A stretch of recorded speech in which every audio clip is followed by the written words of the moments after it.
All right, I'll now call to order the Town of Corte Madera regular town meeting for Tuesday, April 4th, 2023, starting at 6:30 p.m.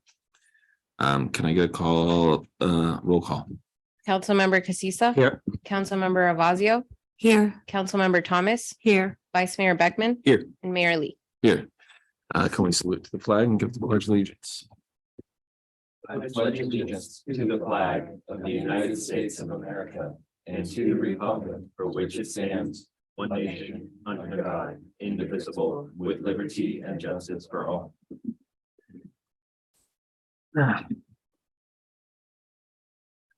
Okay, moving on to item 2. This is open time for public comment. Any member of the public may address the town council concerning any item not on the council agenda. Speakers will be limited to 3 minutes unless otherwise specified by the mayor. Is there any public comment online? Seeing none in the chamber. We do not have any hands raised at this time, and we have no emailed public comment. Okay, so with that, I'll close public comment and move on to item number 3, which is presentations. Item 3A, this is a presentation from Christine O'Rourke, Sustainable Coordinator of Marin Climate and Energy Partnership, and she'll be presenting on the Marin Countywide Electric Vehicle Acceleration Strategy. Adam? Yeah, just as by way of introduction, obviously, I think everyone here knows Christine O'Rourke, not only from her work on MCEP, but also working for the town on its housing element. She's been our housing element consultant there. So, really, this is an item that also relates to a discussion we'll be having later on the agenda related to the climate action work plan. So I thought it would be a good opportunity to hear directly about MCEP's EV strategy and from Christine, and then we can talk later about how that will get worked into the town's work plan, climate action work plan on, I think it's the second business item of tonight's agenda. So Christine. Okay. Well, good evening, Mr. Mayor, members of the council. It's a pleasure to be here with you this evening. And I'm going to share my presentation.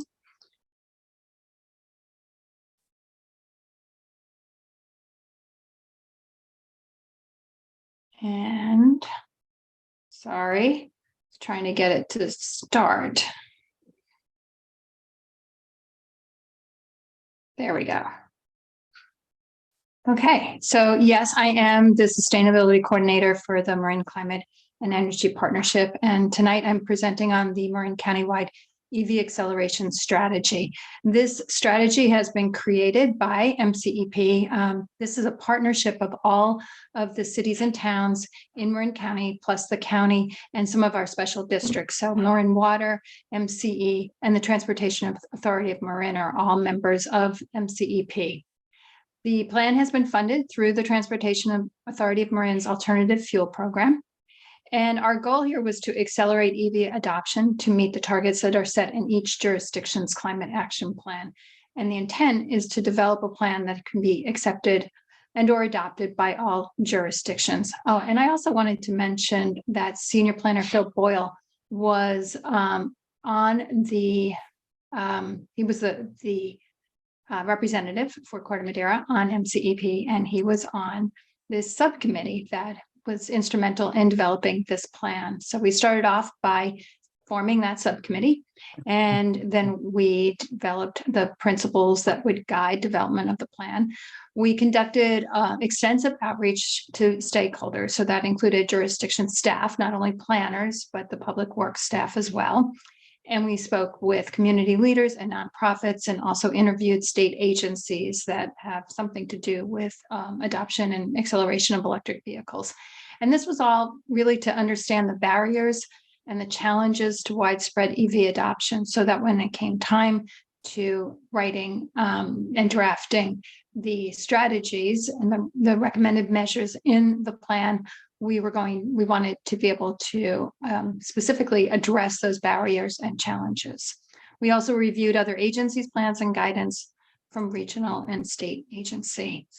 So as I mentioned, we started off by developing our guiding principles. And as I mentioned earlier, one of the main principles was to align with and support our local climate action plans. Many of the CAPs have programs in there or measures related to electric vehicles. And some of them also have an action item to create an EV plan. And that's exactly what this plan, the strategy, is intended to do. We also wanted to look at everything that we were doing through an equity lens and be sure that we were providing equitable access to EV programs. We wanted to coordinate countywide so that we'll have consistent programs across jurisdictions, and that will also be working efficiently and cost effectively. We want to be able to track our progress of EV strategy actions and as well as the adoption rates. We want to strive to capture local economic co-benefits. We also wanted to be sure that we are focusing our government actions on those that we're going to most efficiently utilize public funds and public resources. And along those lines, we want to be sure that we're leveraging regional, state, and federal funds and programs and resources in the development of the actions. And then finally, we want to support acceleration of EV sales and charger installation by the private market, recognizing that the government cannot do everything alone. So the strategy reviews existing conditions. These are greenhouse gas emissions utilizing 2020 data. And these are countywide emissions, but they're very similar to Corte Madera's emissions as well. Emissions from the transportation sector represent more than half of our local emissions. And of those transportation emissions, about 80% of those emissions are from passenger vehicles. So reducing emissions from passenger vehicles is really critical to meeting our overall greenhouse gas reduction goals. The chart on the left is showing ZEV adoption rates, and we've been actually increasing ZEV adoption at a pretty good rate. We had about 12,000, almost 12,400 zero emission vehicles in Marin by the end of 2021. ZEVs, by the way, include full battery electric cars as well as plug-in hybrids and fuel cell electric vehicles. Those do not make up very much of the fleet here in Marin, less than 1%. So it's primarily battery electric and plug-in hybrid electric vehicles. We've been was just looking at recent data in 2022 for sales, and in Marin County, 34% of light duty vehicle sales are now EVs in Marin, and that compares to about 19% in California. So Marin County is actually doing quite well, and we expect to, or we're hoping, and with this acceleration strategy, hoping to build on that success. The chart here on the right is showing ZEV adoption rates by jurisdiction. Countywide, we're at 5.8%. And in Corte Madera, the rate is 7.3%. So it's above the countywide average. Statewide, we're at 2.8% of registered vehicles. So Marin County is second and highest in ZEV adoption rate per capita, and we're just behind Santa Clara County. So these are the GHG reduction and ZEV targets that are set in all of the climate action plans. And Corte Madera's GHG reduction goal is 40% below 1990 level. That's pretty similar to all of the others. And then the ZEV registration is at 25%. So some of the older plans, and by older, I just mean before 2020, had lower ZEV targets at 25%. And then a lot's happened in the past couple of years, including the California regulation that's going to be phasing out sales of internal combustion engines and requiring all light duty vehicle sales to be EVs by 2035. So, consequently, a lot of these ZEV adoption targets have been increased over the years.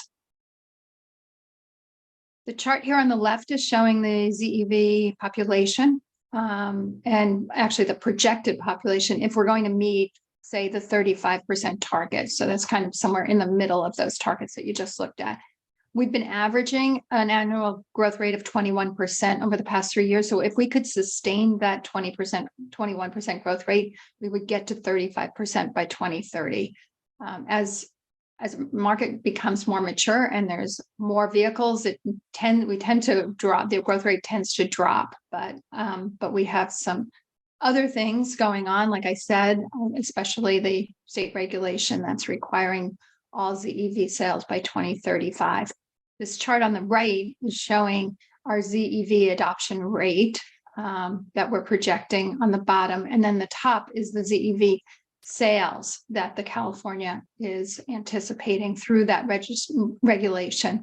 Although it's higher than what our adoption rate is, we actually need much higher sales in order to meet our target. So so as far as EV charging needs are concerned, the California Energy Commission has done some studies about how many chargers are needed in each county. And we have about 700, according to CEC data, there are about 740 public and shared private chargers. So 75% of those are public, the other 25% are shared private.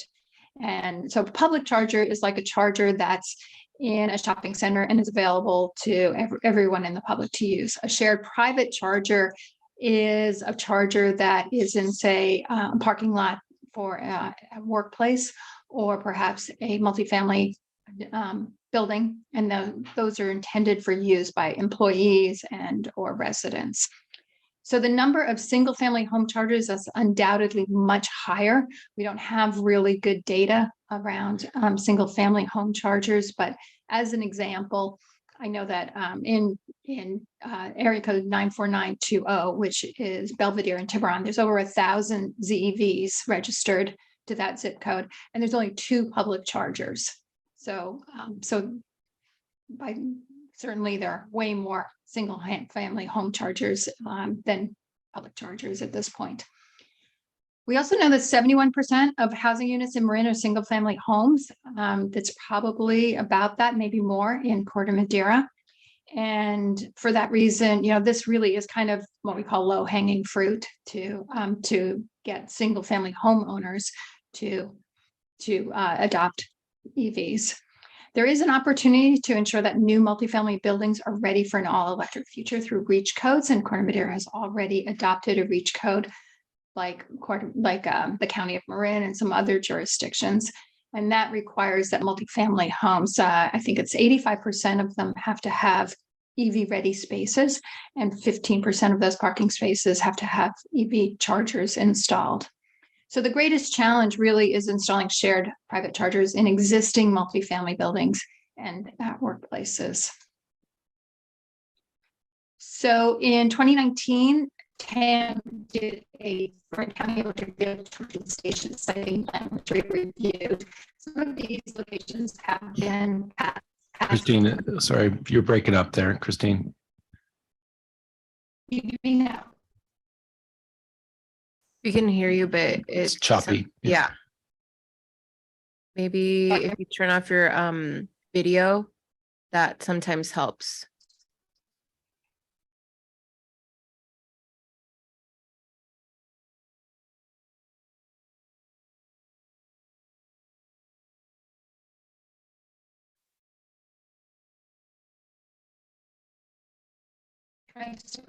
There it is. Okay. Is it better? It's not really, but I don't know if that's something we can fix on our end. It might be, yeah. Probably just it's probably my connection that's, so it seems like it's okay. Should I keep going, or should I just through the presentation you can move the slides? Really difficult. Anybody else? Could you present the slides when she calls in on that? Yeah. Christine, how about you call in and then I present the slides for you and see if that kind of helps. Okay. Yeah, or call in using your phone and use that as your audio. And in the meantime, I'll pull up your PowerPoint. Okay. And what slide were you on? It's the municipal fleet slide. One second.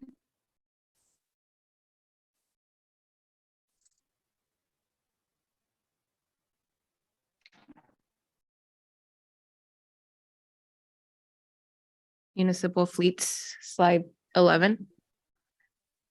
Lisa.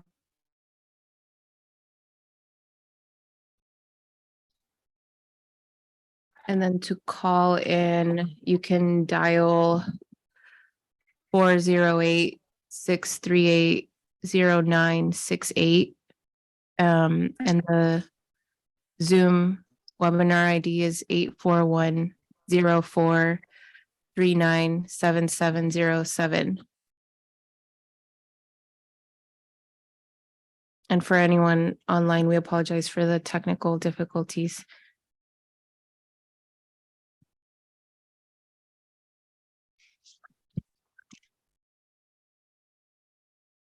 About the same thing. Oh, okay. Or Christine, you can use the link that Phoebe sent you earlier today, and then we'll give you permission to speak that way.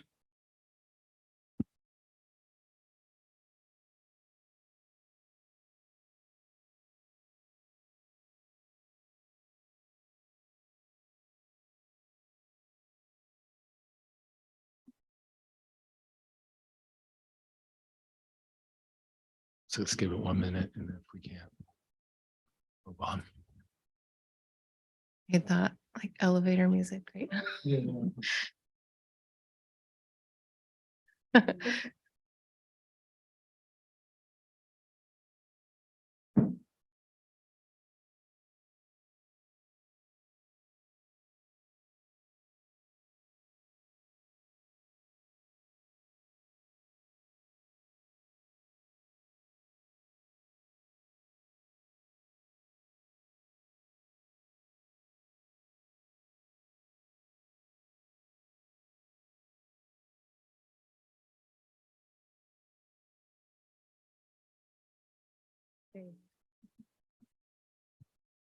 She's not in the attendees or panelists at this time.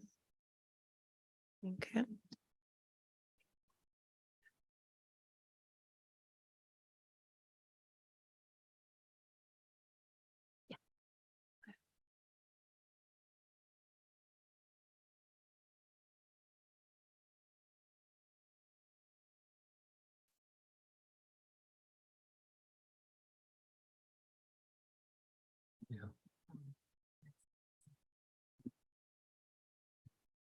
Yeah, I think given, I guess, the technical difficulties, I know, Christine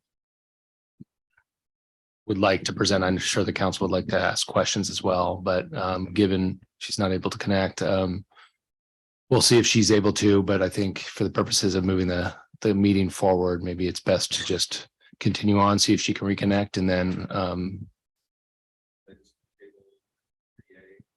Until later to be listed later. either the agenda or to move it to continue it to the next meeting. Yeah, so for now.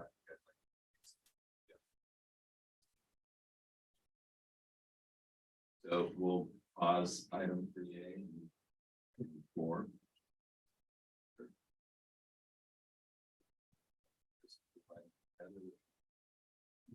Which are routine or have been discussed previously and do not require further discussion.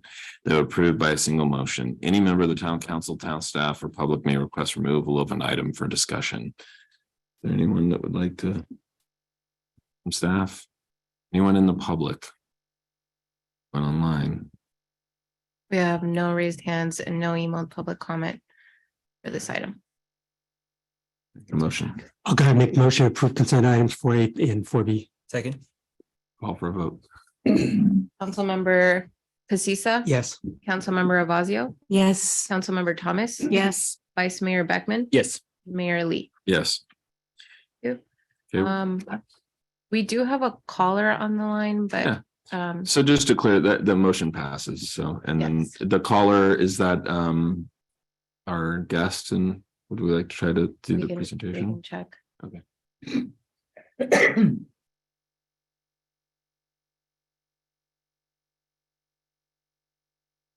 Christine, can you hear us? Is that you? Hi.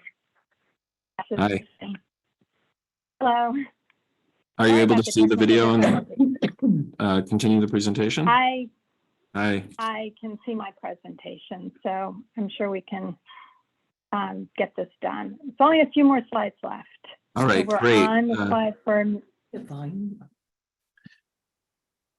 So with that, I'm just gonna open back up item 3A, which is the presentation by Christina O'Rourke to finish the presentation.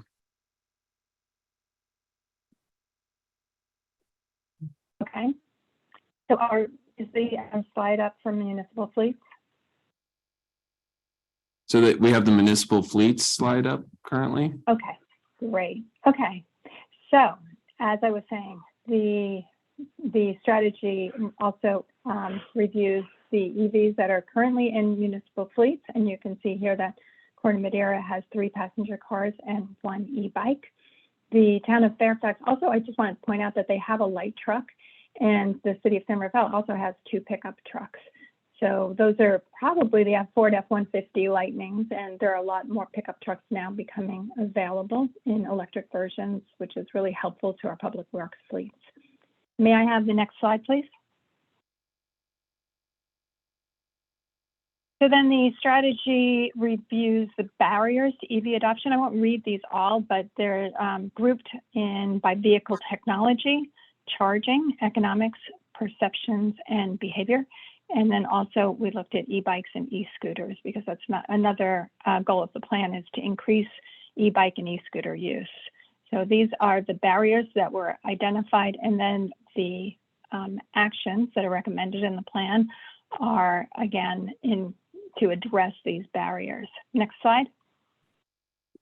So the EV strategy has 35 actions, and they are in 4 areas. As I mentioned earlier, the expectation is that the jurisdictions will identify and prioritize specific actions for implementation, and that there's a work plan that's provided in the appendix for this purpose. So it's, there's not really a one-size-fits-all plan here. I know that, some jurisdictions have already implemented some of these actions, but there's probably quite a few of them that could still be implemented. Next slide. So just very briefly, the EV strategies actions under conduct robust community outreach and education. There are 4 actions. So these are really around EV outreach and education, utilizing city and town newsletters, social media, traditional media, websites, webinars, and events. The county is currently working with a consultant to develop an outreach plan that the town will be able to utilize. So that should be pretty helpful. We also have programs around building awareness of existing programs and promoting existing rebates and incentives. Under the Accelerate Public Charging Infrastructure, there are 16 actions. One of them is to adopt a model reach code, which, as I said, Corte Madera already has done. The other actions are around identifying locations for public chargers on municipal land, prioritizing investment in parking lots that are near multifamily buildings, and also those that are used for longer stays, like community centers. There's an action to provide e-biking support facilities, such as level 1 charging and lockers. And then also an action to ensure that EV and e-bike facilities are included in capital improvement plans, and to coordinate early in the planning process with funding partners in order to maximize incentives. Next slide. Under increasing municipal fleet electrification, there are 11 actions. One is to develop a fleet replacement plan that identifies EV substitutes for all of the existing vehicles. Also, to include a time frame for replacement and funding requirements, with a goal to convert 100% of the municipal fleet to EVs by 2030. There's an actions to install municipal chargers that anticipates fleet conversion and needs, and also to incorporate e-bikes into the municipal fleets. And then finally, under our last area, support and advocate for policy and funding that accelerates EV adoption. There are 5 actions. These are around supporting and advocating for increased funding for EV needs from regional, state, and federal funding programs, and also to support EV programs that focus investment in low-income and or underserved communities. Next slide. So the next steps really are around your agenda item, I think it's 6B, and part of the climate action plan, work plan, is to develop a townwide electric vehicle strategy. So, so you'll be discussing conducting site assessment to increase EV charging capacity on public property and in public spaces such as shopping areas, and then to continue to evaluate this EV acceleration strategy and select additional actions to pursue to increase EV adoption in Corte Madera. So that is the end of my slide presentation. I'm happy to answer any questions that you may have. Excellent. Thank you. So to the council, is there anybody that has any questions? Yeah, go ahead. Yeah, I just have a couple. In one of the slides, it looks like, I want to say the towns with the most EVs were Belvedere, Ross, and Tiburon, which are all wealthy communities. Does the strategy address diversity at all, or low income? Yeah. Okay.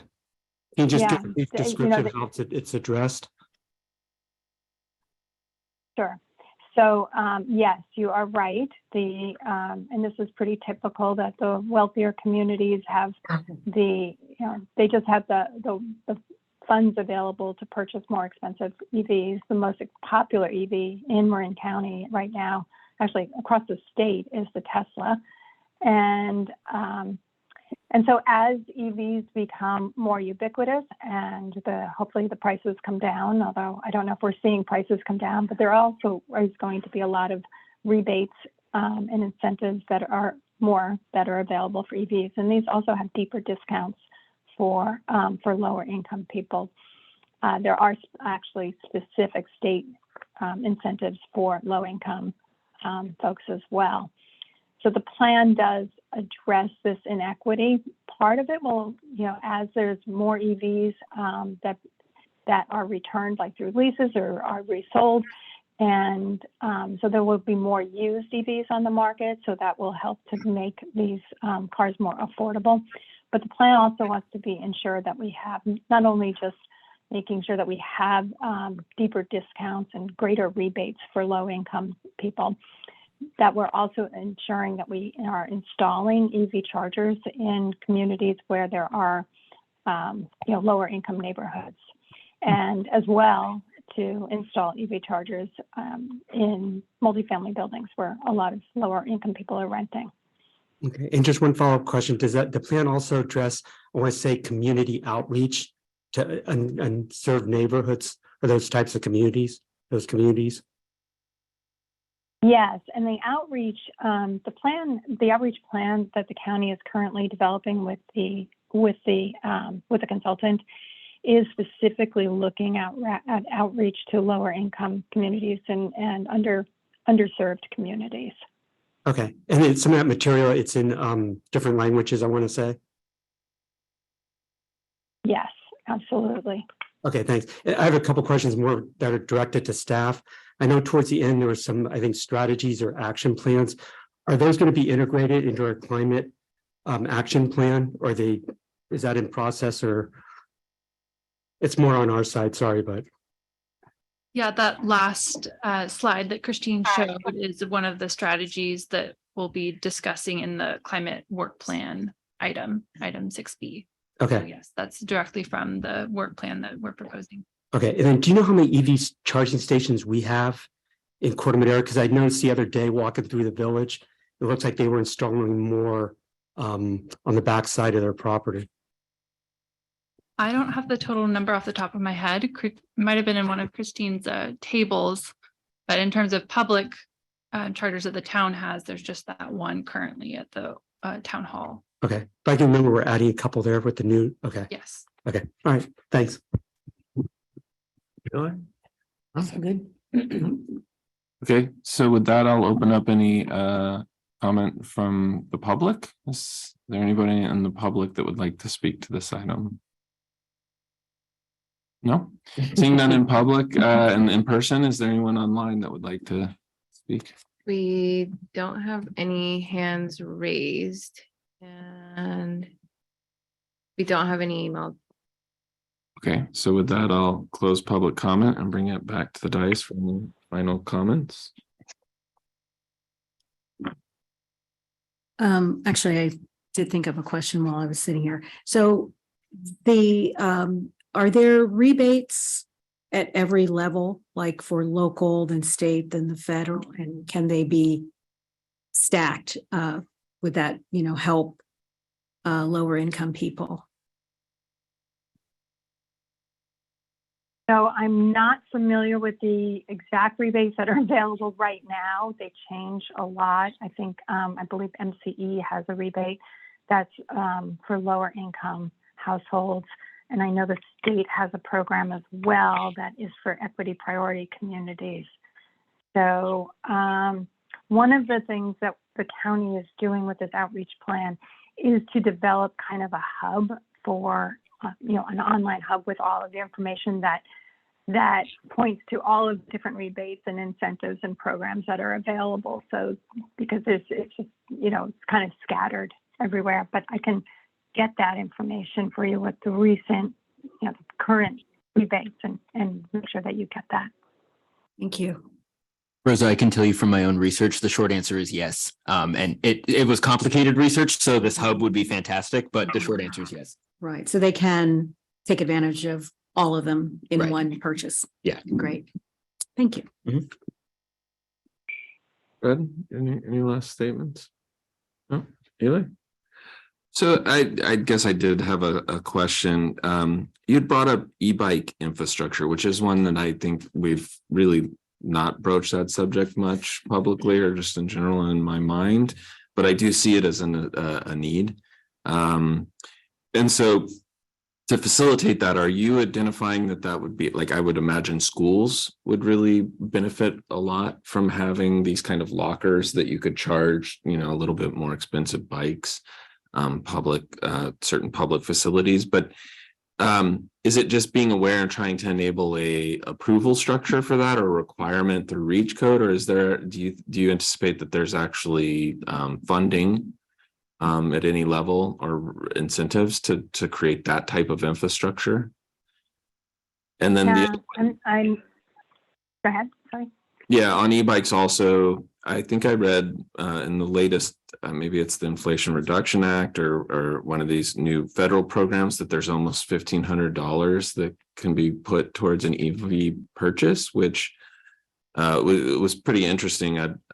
If anyone knows where that number was coming from and if that's applicable here, that would be amazing, because when I was on TAM, one of the things I thought was, we talk about incentivizing cars, but $1,000 or even $5,000 to a car, it only takes a little ding out. $5,000 buys multiple e-bikes, of serviceable quality.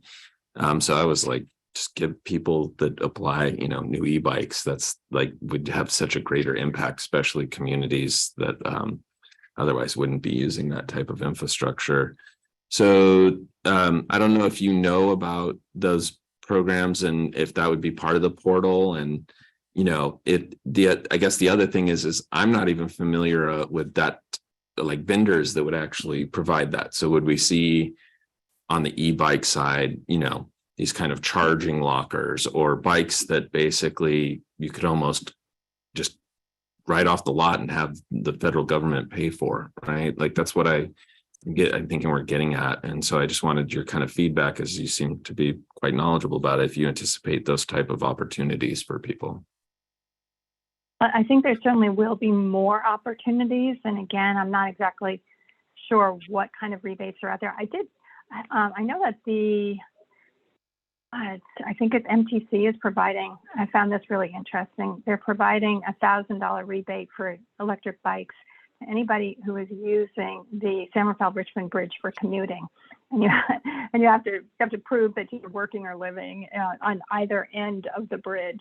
But I think that, there's just a a big opportunity for, like you said, for more rebates because it goes a lot farther. And then as far as infrastructure goes, part of the plan is about advocating for more funding for where there's a great need. And I think this is a big need, especially, there is a need for level 1 charging, just so that people don't get stuck. But e-bikes have pretty good ranges. And I think probably the bigger barrier here is that they get stolen a lot. And so having secure parking and bike lockers is really critical at schools, but also at shopping centers in order to kind of get people to take their bikes when they're shopping locally to use their e-bikes. And that could be accomplished through the building code as well, and to require more secure bike parking and for when there's a new development or a remodel. Excellent. Thank you. Is there any other questions? I just have a follow-up question on the e-bikes. There's been issues with law enforcement and e-bikes. I think San Samuel Mill Valley are looking at passing ordinances. There's a strategy with respect to the infrastructure, I want to say with e-bikes. Does that tie into anything on the safety side as far as law enforcement ordinance, or are they just two separate issues? Yeah, we didn't address law enforcement issues. We didn't address that. It's just food for thought, because again, I know it'd be great to get more e-bikes out there, but I think there's a safety issue with respect to there's just safety issue with respect to law enforcement. Thanks. So this is a discussion item. So I'm going to bring up that the safety issue is really a speed issue with the children. So there's a very easy way to address that. I don't need somebody else to tell me that the rule is 15 miles an hour. So you could easily make an ordinance that says you're not going to basically give a rebate to bikes that don't have limiters that hold it at 15 miles per hour. It's a very easy solve instead of continuing this debate that actually puts us in opposition to something that I think is critical and valuable to society. So me personally, the safety issue is just like any other vehicle is a safety issue, but I think it could easily be addressed. And so it should not stunt the early adoption of e-bikes. That's my personal comments on that. Did you have anything else?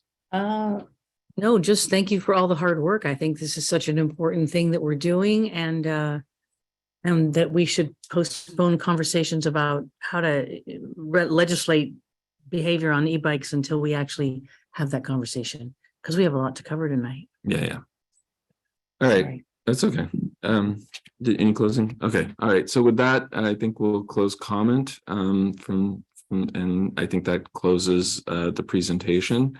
I'd like to thank Christina Rourke for enlightening us this evening, and hopefully if there's any other action that coming forward, is it through the climate action plan that we'll be addressing anything that was brought up and continue to be brought up through this process? Yes. Okay. So with that, I'll close item number 3. We've already settled item number 4. We have no public hearings for item number 5. So we'll move to item number 6, which are the business items. Item 6A is to receive an update on Parks and Rec Master Plan. Adam? I'll just do a quick introduction, but then pass it over to Ashley for the presentation, and then our consultants, I think, are online as well. So bring them over.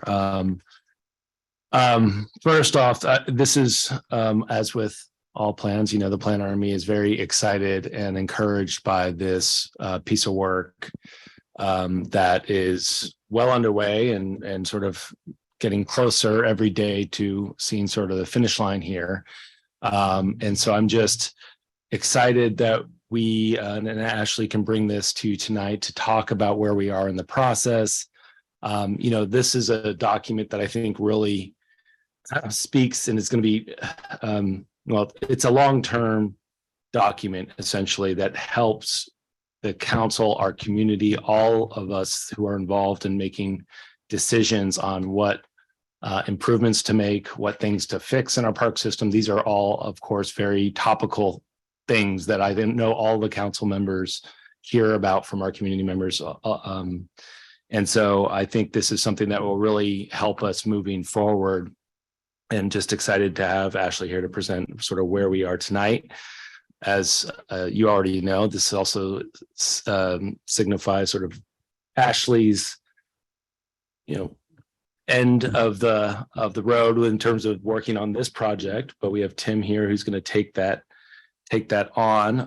And then just in that regard, just want to acknowledge Ashley's work, not only obviously on the Park and Rec Master Plan, but really all of her work, starting really the week of COVID and 3 years ago when that landed on us all, and sort of helping to bring through it all a stronger, more robust Park and Rec department than we've had in the past, and really reconnecting us together through new events and activities coming out of COVID, and sort of things that we can build upon moving forward. So just really appreciate that. I thought I would take the opportunity to recognize that in this public forum, even though we don't have a lot of community members here, but it's also just important to mark this sort of handoff, I think, on this project as well. To Tim, I know Rebecca and I will also be closely following this in the months ahead, and sort of we expect to be coming back to you hopefully in, I think, 2 to 3 months with the sort of the final draft of the master plan work. So with that, I will turn it over to Ashley for the rest of the presentation. Thank you very much. Again, as of today and into tomorrow, I'm your Parks and Recreation Director, and with me is our incoming acting director, Tim Barry. So we co-wrote the staff report here, and Tim has been along with the process in the last year. So he's been up to date. He's been working together with me and the consultants that we have available on Zoom tonight. So we're going to share a presentation of the staff report with you this evening. Just to give you a little bit of background, traditionally a comprehensive master plan project costs more than $2,000 and generally includes tasks such as an inventory and assessment of existing facilities and programs, community engagement, an action plan, development of final plans and supporting materials, and project management. And they usually rely on contractors to deliver most of those along with their subcontractors. And it was really important for us to reference that we really wanted to be fiscally responsible. We were beginning this process in 2020. We weren't sure what to expect going through that. We didn't know how long we were going to be during the pandemic. And also in reference to the last plan completed by the Parks and Recreation Department in 2007 was for the Town Park Master Plan, which was really focused on Town Park and the community center. And the cost of that plan was $252,366. So like I mentioned, the Parks and Recreation Master Plan the current one began in 2020 with our subcommittee of the Parks and Recreation Commission. And the intent was to complete much of the work in-house to reduce the traditionally large overhead and to create a concise master plan document with priorities that reflected the interests of the community, rather than focusing on a traditional document that could be, 2 inches thick. If Council Member Ravazzi wants to hold it up, that's the 2007 one. It's a nice document, but unfortunately, a lot of times it gets put into a closet and unearthed for events like this when we hand it over. So we really wanted to have a working document that was accessible, that had a capital improvement plan list with associated costs that could be checked off and used and incorporated into our CIP planning in that next 3 to 10 year process. So typically master plans focus on development and changes for 3 to 10 years. And then going through it, we wanted to have an action plan with priorities and cost assessments so that they could be relevant to our area. So we went with, we had 2 different consultant groups that we went out to because we felt that it was really valuable to the integrity of our project. The first one was ETC Institute, and they were not a local group, but they had industry connections and they were very well represented in the industry, and they supported our community engagement. They helped us administer and refine the survey tool that went out. They helped us facilitate public engagement through workshop meetings as well as 2 public meetings. And those took place in 2021 and then January of 2022.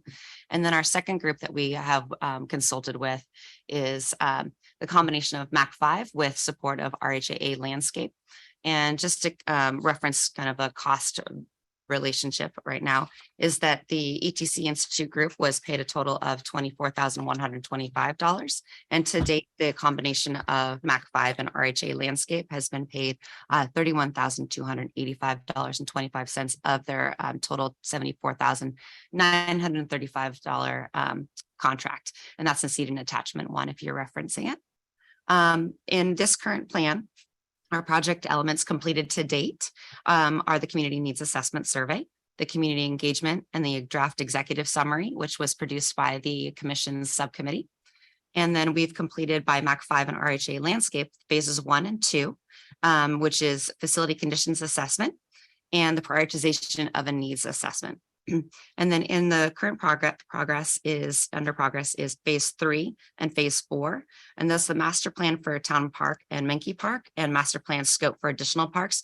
And those are helping to determine new amenities, develop planning level layouts and building footprints and prepare an action plan.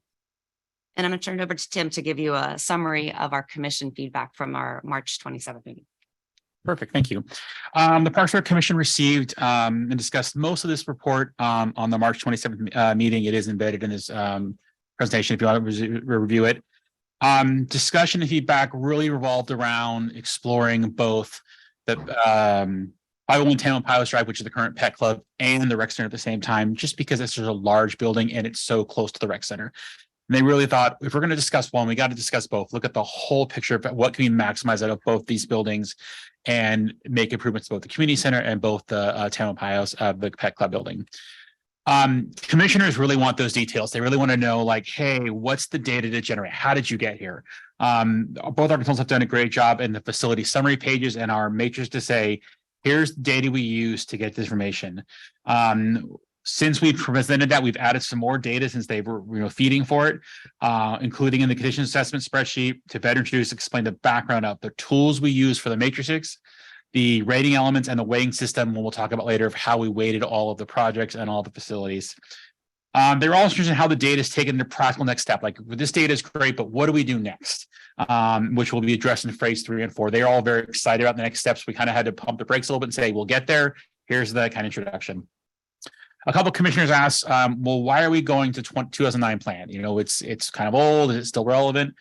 Consultants were very supportive in saying that many things may have changed since 2019, but the plan is still used as a guiding tool. I think that was the most important, is that this is a tool for us to guide us in this master plan process. Many of the policies and guidelines for the Parks and Rec are still consistent with the current policies, and that's why we should be included in this current next general plan. The final thing we discussed was basically, we need more data. Help us, give us more data to figure out what are the costs, what are the opportunities for the most bang for our buck. We want to really do this right. Let's figure out, how do we get the most out of what we need? One example they gave was evaluating opportunities for highly desired community events. Basically, how relatively low cost they are to the town, but what's the big impact they can give to the town? They both interested in explaining, like, Menke Park and Bayside Trail Park for potential reconfiguration or redevelopment, saying, let's look at these parks where we could obviously get more bang for our buck. Let's figure out how we do it for the best of our knowledge and the best of our ability before we go forward in the master plan. And then the purpose of this staff report is to provide town council with an overview of the Parks and Recreation Master Plan project, noting elements accomplished, current work, and expectations for the remaining project. The attachments provided are working drafts and are intended to provide an example for the work performed by both MAC 5 and RHAA to establish an inventory of parks and buildings and identify facility deficiencies, prioritizations, and program opportunities. And during the conditions assessment, consultants performed a very detailed analysis of each park and recreation facility owned by the town, as well as the portable units owned by the Larkspur Corte Madera School District, utilized by the Corte Madera Children's Center and enrichment classes, and as well as 508 Tamil Pilots Drive that could be identified as a potential future site for recreation programming. During the site visits, staff shared how each facility was used, community feedback about current and potential use, and existing constraints. The consultants then independently reviewed each facility, noting deficiencies, and drafted costs associated with each deficiency item. For example, when evaluating the community center, the facility was broken into areas such as the community center as a whole, the lobby, the main hall, admin, the kitchen and back of house. And within those areas, deficiencies were grouped into categories like architectural, mechanical, electrical, structural, and ADA. Spreadsheets of those deficiencies for each of the facilities will be included as appendices in the final draft of the Parks and Recreation Commission and shared in a future public engagement opportunity, so you can dive into some of those details. Attachment 3 provides a summary page for each of the parks and buildings evaluated during the conditions assessment, kind of including all of those detailed spreadsheets that I just mentioned, but putting it in a summary page with the picture so that it was easier to reference, especially with people that are less familiar with some of our amenities. Summaries include a photo, location, size, condition rating, inventory of amenities and facilities, the type of recreation currently provided, constraints and opportunities, code compliance, additional observations. And council is asked to review and provide feedback on just those summary pages this evening. But also it's important to note that attachments 3 and 4, especially the draft prioritization matrix and draft program opportunities seen in attachment 4, will be used as indicators, but not decision makers. So council is asked to focus on the process rather than the document details, if possible. And general feedback and reactions from the council on the work performed by MAC 5 and RHAA are encouraged. Please let us know any of the consultants know if there's any items on the priority matrices that you feel are out of place or are missing, because this is their opportunity to include those going forward with phase 3 and phase 4. During phases 3 and 4, RHAA and MAC 5 will take those results of the draft prioritization matrix and draft program opportunities study, along with the deficiencies and existing town policies given in the general plan, to generate a list of recommendations. Those recommendations will be used to create planning level layouts for each park in Corte Madera park system. And recommendations are also paired with estimated costs and a timeline for implementation to create an action plan for town use. Phases 3 and 4 will roughly take 2 to 3 months to complete. An updated project schedule is included as attachment 5 for your reference. So feedback from council is requested to understand potential support for the consultants to include additional and undetermined recreation facilities as they make recommendations for locations to incorporate some of those potential program elements that are seen in attachment 4. The importance of supporting the identification of alternative locations at the beginning of phases 3 and 4 is to establish to establish the consultants to draft recommendations and develop building footprints for incorporating potential program elements at potential facility locations. For example, making recommendations regarding potential uses of opportunities at 508 Tamalpais, which is currently operated by Pet Club. A little bit more detail on looking at that is that the town does own the Park Madera Center. Right now we have one of those units that's utilized as the dance studio. Collectively, the standalone building, their standalone unit at that area is the current Pet Club. It's also the biggest unit. It also could serve the most potential, incorporate the most recreation programs that are in the prioritization matrix, utilizing the large footprint of it and with relatively less cost and infrastructure cost to improve it relative to the rest of that footprint of that parcel. Also, it's got one of the lower or the shortest term leases right now. So that's why that the greater Park Madera Center wasn't evaluated at this stage during the master plan process. Not to preclude any potential and future developments or discussions as a community wide for what the possible uses for that whole parcel and facility could be utilized. So again, just looking at that one area as an undefined potential cost. And even if it's going through the exercises, if we had this size building somewhere in town, what could we utilize to incorporate some of those prioritization lists? Following the completions of phases 3 and 4, the final draft documents will be developed to compile inventory and assessment documents, prioritization documents, and recommendations in building footprints and an action plan, as well as necessary summaries to assist the town as planning document. And tonight I wanted to thank 3 of our consultants here tonight. We've got David Ross and Alyssa Gill and Barbara Lundberg up on the screen attending via Zoom. David Ross is from MAC 5. Barbara and Alyssa are both from RHA Landscape Architects. First introducing David Ross. He's our senior project manager from MAC 5. David's serving as the lead for our second professional services agreement and is a subject matter expert in both facility conditions assessment and development of final plan master plan documents. David can provide more information on the indoor facilities conditions assessment and how the assessment can assist the prioritization and monetization elements of the completed master plan. David will also introduce the working documents and data that were referenced to create the summary pages provided in attachments 3 and the methodology of the matrices in attachment 4, including the tool and how it's weighted and used as an indicator for phases 3 and 4 of the project. Barbara is a principal of RHAA and has an extensive background in Parks and Recreation design and master planning. And Alyssa is a project manager with comprehensive experience in project management. And both Barbara and Alyssa can provide more information on the parks assessment and how the assessments and prioritization exercises inform the action plan, planning level layouts, and incorporation of high level design into the completed master plan project. And before we go into discussion, I'm just going to turn over to Amy, our town attorney, for just a little disclaimer on discussion.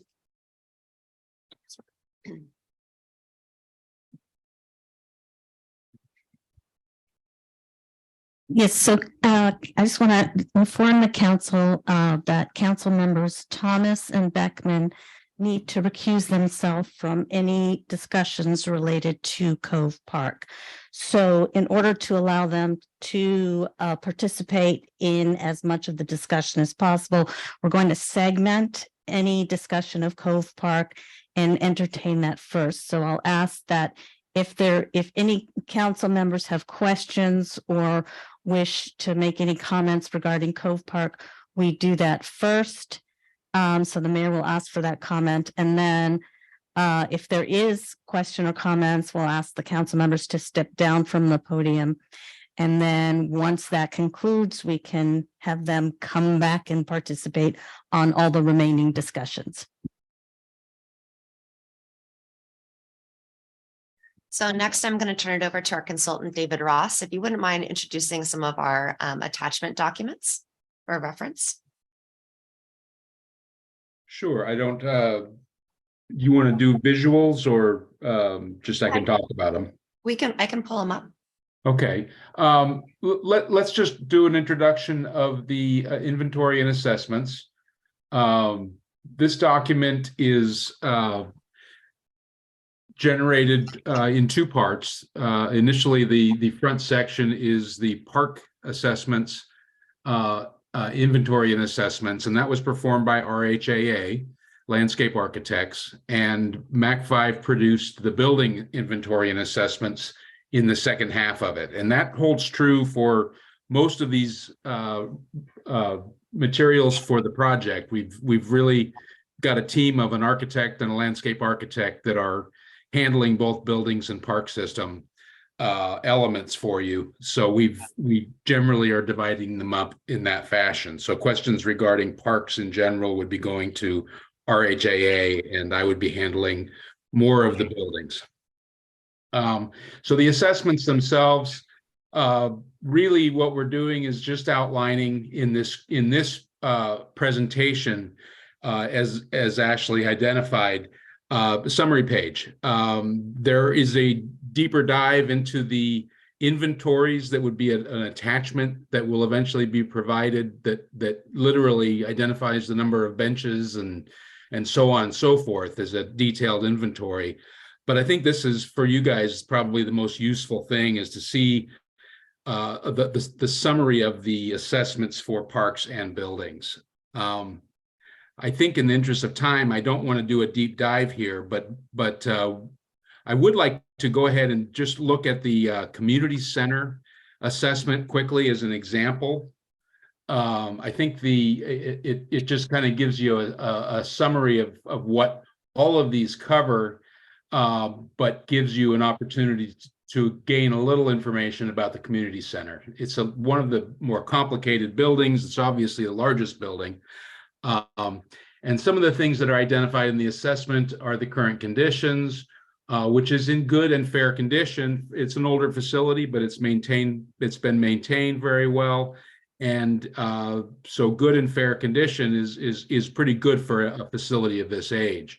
In terms of facilities and amenities, we just simply identify the elements of the program and what it supports currently, and the spaces in the building. In terms of the recreation provided, it's a quick list, and this is based on staff discussions and our interviews of staff and in our walk of the facilities in terms of what recreation that it's providing. It doesn't necessarily limit it to that, and we'll always be looking at additional program elements that could be accommodated in these facilities as part of the master plan. Constraints, really your biggest constraints in that facility tend to be related to accessibility and code compliance. But generally the constraints are programmatically are really centered around the limitations that the building has in terms of how the bar and the lounge and the main hall work together and are really a hub of the building, which is good, and it has drawbacks because in order to get around the building during normal use of those facilities, you end up having to go through those the main hall and the lounge space to get to and from the restrooms, lobby, back to the commercial kitchen and back to the green room and into the staff areas. And that we see as a constraint for the building. Opportunities, the main hall is a tremendous opportunity with good capacity, with a pre-function lobby, stage, commercial kitchen, bar lounge. It's a tremendous opportunity for a great number of public uses. Code compliance, it is an older facility, and it is a facility that is a high-level assembly facility with a stage and assembly occupancy. And there are code requirements associated with those uses that are complex that the building does not currently entirely comply with. In order to have continued use, especially if there's any remodels, code compliance will become an issue, and will take some effort to bring the building up to standards.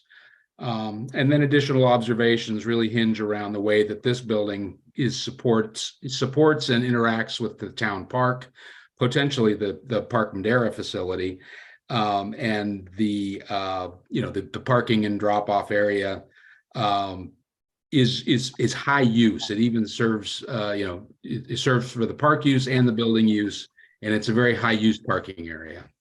So that's just an example of one of these. I don't really think we have time to go into the detail of others at this point, but I would encourage you to read them and provide any feedback that you have. Let's look now at the prioritization matrix. And the prioritization matrix, I'm going to just clarify that it is intended to be a tool. Evaluating priorities is a bit of an art and a bit of a science. And what we tried to do is, instead of having an opinion about what we like, what we don't like, and how important something is, we tried to be a little bit more detailed in how those conclusions are come about. And generally what we do is we break it down to evaluation factors. We identify several elements that we consider to be very strong evaluation factors in determining the prioritization of different program elements. So the list of the program elements on the left come out of the survey that was done prior to MAC5's involvement. But we vetted that with staff, and we've identified park system programs, facility programs, and then on the next page, all of the events program elements that were brought up in the community outreach and the survey. And what we've done now is we cross-reference that with the scoring of their evaluation factors with weighting. And the weighting is really necessary to be sure that you're not getting too much weight out of one element. And I think it's a tool that we have to be sure that the weighting is even-handed. For instance, in the categories for potential revenue and initial construction cost and operation and maintenance costs, right off the bat, you see that there's one recognition for revenue potential, but two categories for potential for costs, both initial cost and long-term operation cost. And we wanted the overall effect of those two to be more balanced, so that you didn't end up with a 2-to-1 ratio of their priority. So we gave the potential revenue a rating of 5, but each of the individual cost elements a rating of 3, to just lighten their influence as they balance the potential revenue, which those three tend to work together. But some of the others that we've provided, if you could scroll to the top, just to remind them that there's a section that gives a little bit of description of kind of what's driving these evaluation factors and what we use to generate the scoring from them. And it just gives you an opportunity to kind of get a little background into what the logic is and what we're really looking at with these evaluation factors. And once we developed this matrix, we went and sat down with the staff as a group. And as a group, in one session, we did all of the scoring. And that's important because you want an even-handed approach. You want consistency in your kind of your scoring methodology and because it is a comparative element, it's best to do it in one sitting. So we did sit down and we scored all of these in terms of the evaluation factors, and that was the scoring that you see as the draft scoring. Sometimes we take the opportunity then to go through and do some comparative analysis to be sure that we're being consistent, and we rank the program elements on their scoring, so we can kind of see what are the high scores, what are the low scores, and we look and see if there's any surprises, anything we didn't feel was kind of consistent with our gut feeling and our understanding of the public outreach, and we felt like the first pass was pretty good. It's been a few tweaks here and there to weight and scoring, but only very minor adjustments. We feel pretty solid with the outcome. But that's not to say that, again, this is not a tool to make decisions. It's a tool to help you make decisions. So nothing should be taken as that this replaces good City Council and Parks and Rec Commission and staff and consultant opinions and discussions about the merits of each facility. It's really just a tool that we found to be very helpful in understanding how these program elements are actually scoring relative to these evaluation factors. And we found this to be very helpful in pre-planning. Can you just give an example and walk through the pickleball column or row and just say how it's weighted so that you can give an example of the inverse weights for the expenses? Sure, and that's a good point. Where we do call out inverse in the evaluation factors, it's because a high cost is a low score and a low cost is a high score. So I've noted that those are inverse evaluation factors, and it's really important to understand that. So pickleball courts, very high on the community priority, and it was very high in terms of fulfills unmet needs, because this is a quickly growing sport that's got tremendous following and tremendous demand, and so it's scoring very high in those categories. In the extent of service and area and supply, I'm currently living in Novato, and I'm taking classes in Corte Madera for pickleball. There's a high demand, and it is a broad demand.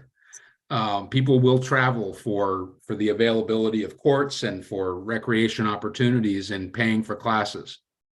In terms of potential revenue, it's fairly good on potential revenue. I think time will tell if maybe that score is low and maybe it has a higher potential revenue, but it is instructor intensive. So you couldn't, you can't have like some programs where you can have 30 people in a class with one instructor. It's a little bit lower ratio. So we didn't score it incredibly high in potential revenue. But then again, the cost of initial construction and the cost of operations and maintenance is not substantially high. And we're carrying also below another item called retrofitting existing facilities for pickleball.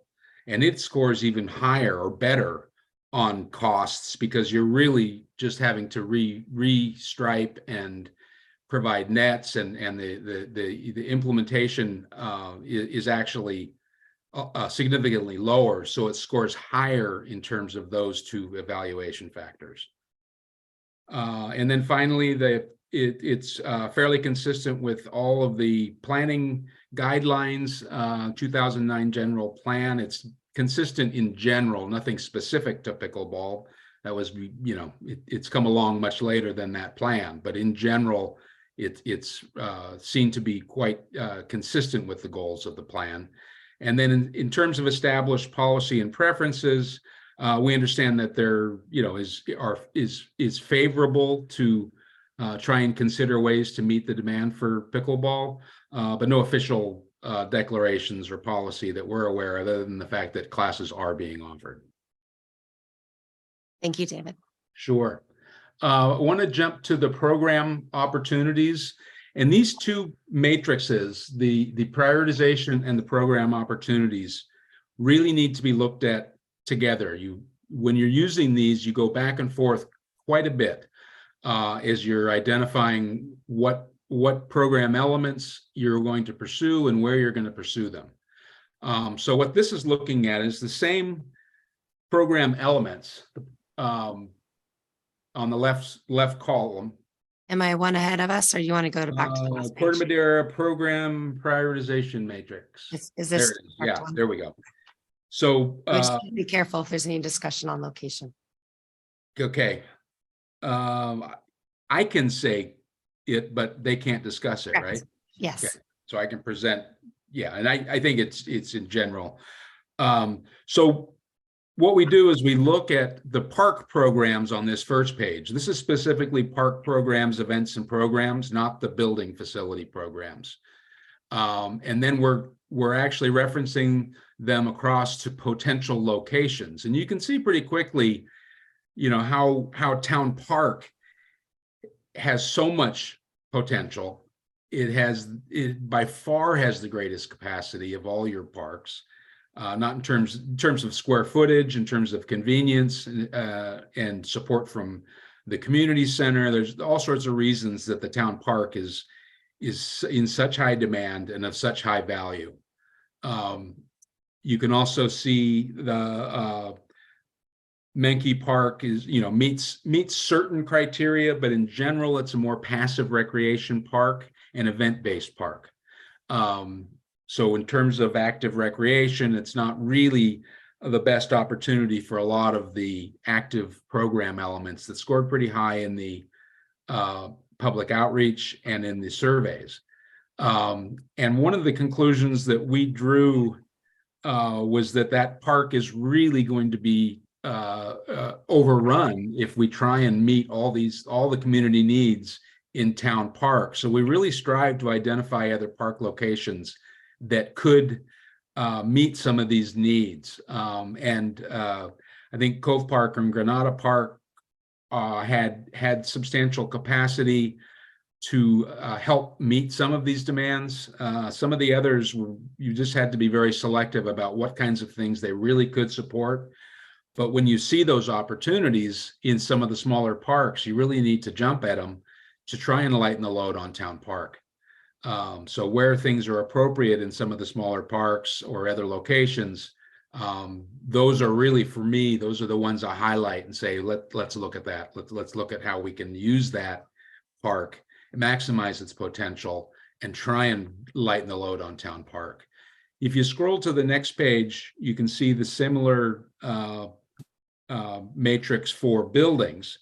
And here we're taking the facility programs and the events and programs as they relate to uses within buildings and comparing them to potential facility locations. And here, similarly, the community center is by far your greatest asset and has your most ability to serve these potential program elements. And given that, this became really a touch point to talk about the additional recreation facility that we had introduced and talked about the possibility of 508 Tamalpais to be fulfilling that as an additional recreational facility. But at this point, you could apply this to any additional recreation facility as long as they can meet those threes. and that's the hard part, is finding facilities, available facilities, or building new facilities that can meet these program elements. they're challenging ones, indoor sport courts, indoor fitness facility, the dedicated teen zone, climbing and bouldering walls, technology innovation center. Those are elements that are hard to just kind of fit in a very conventional space. Some of them are challenging. They have security needs. They've got volume needs. They've got large footprint needs. But this is really a helpful tool in identifying where the best potential locations are throughout your buildings. And again, to try and lighten the load on the community center. The community center can't really handle without a tremendous expansion that would really start to rob space from Town Park, which we know is your most a valuable park as well in terms of recreation. So we find that identifying some kind of additional recreation facility, it'd be very helpful in not compromising the community center and Town Park.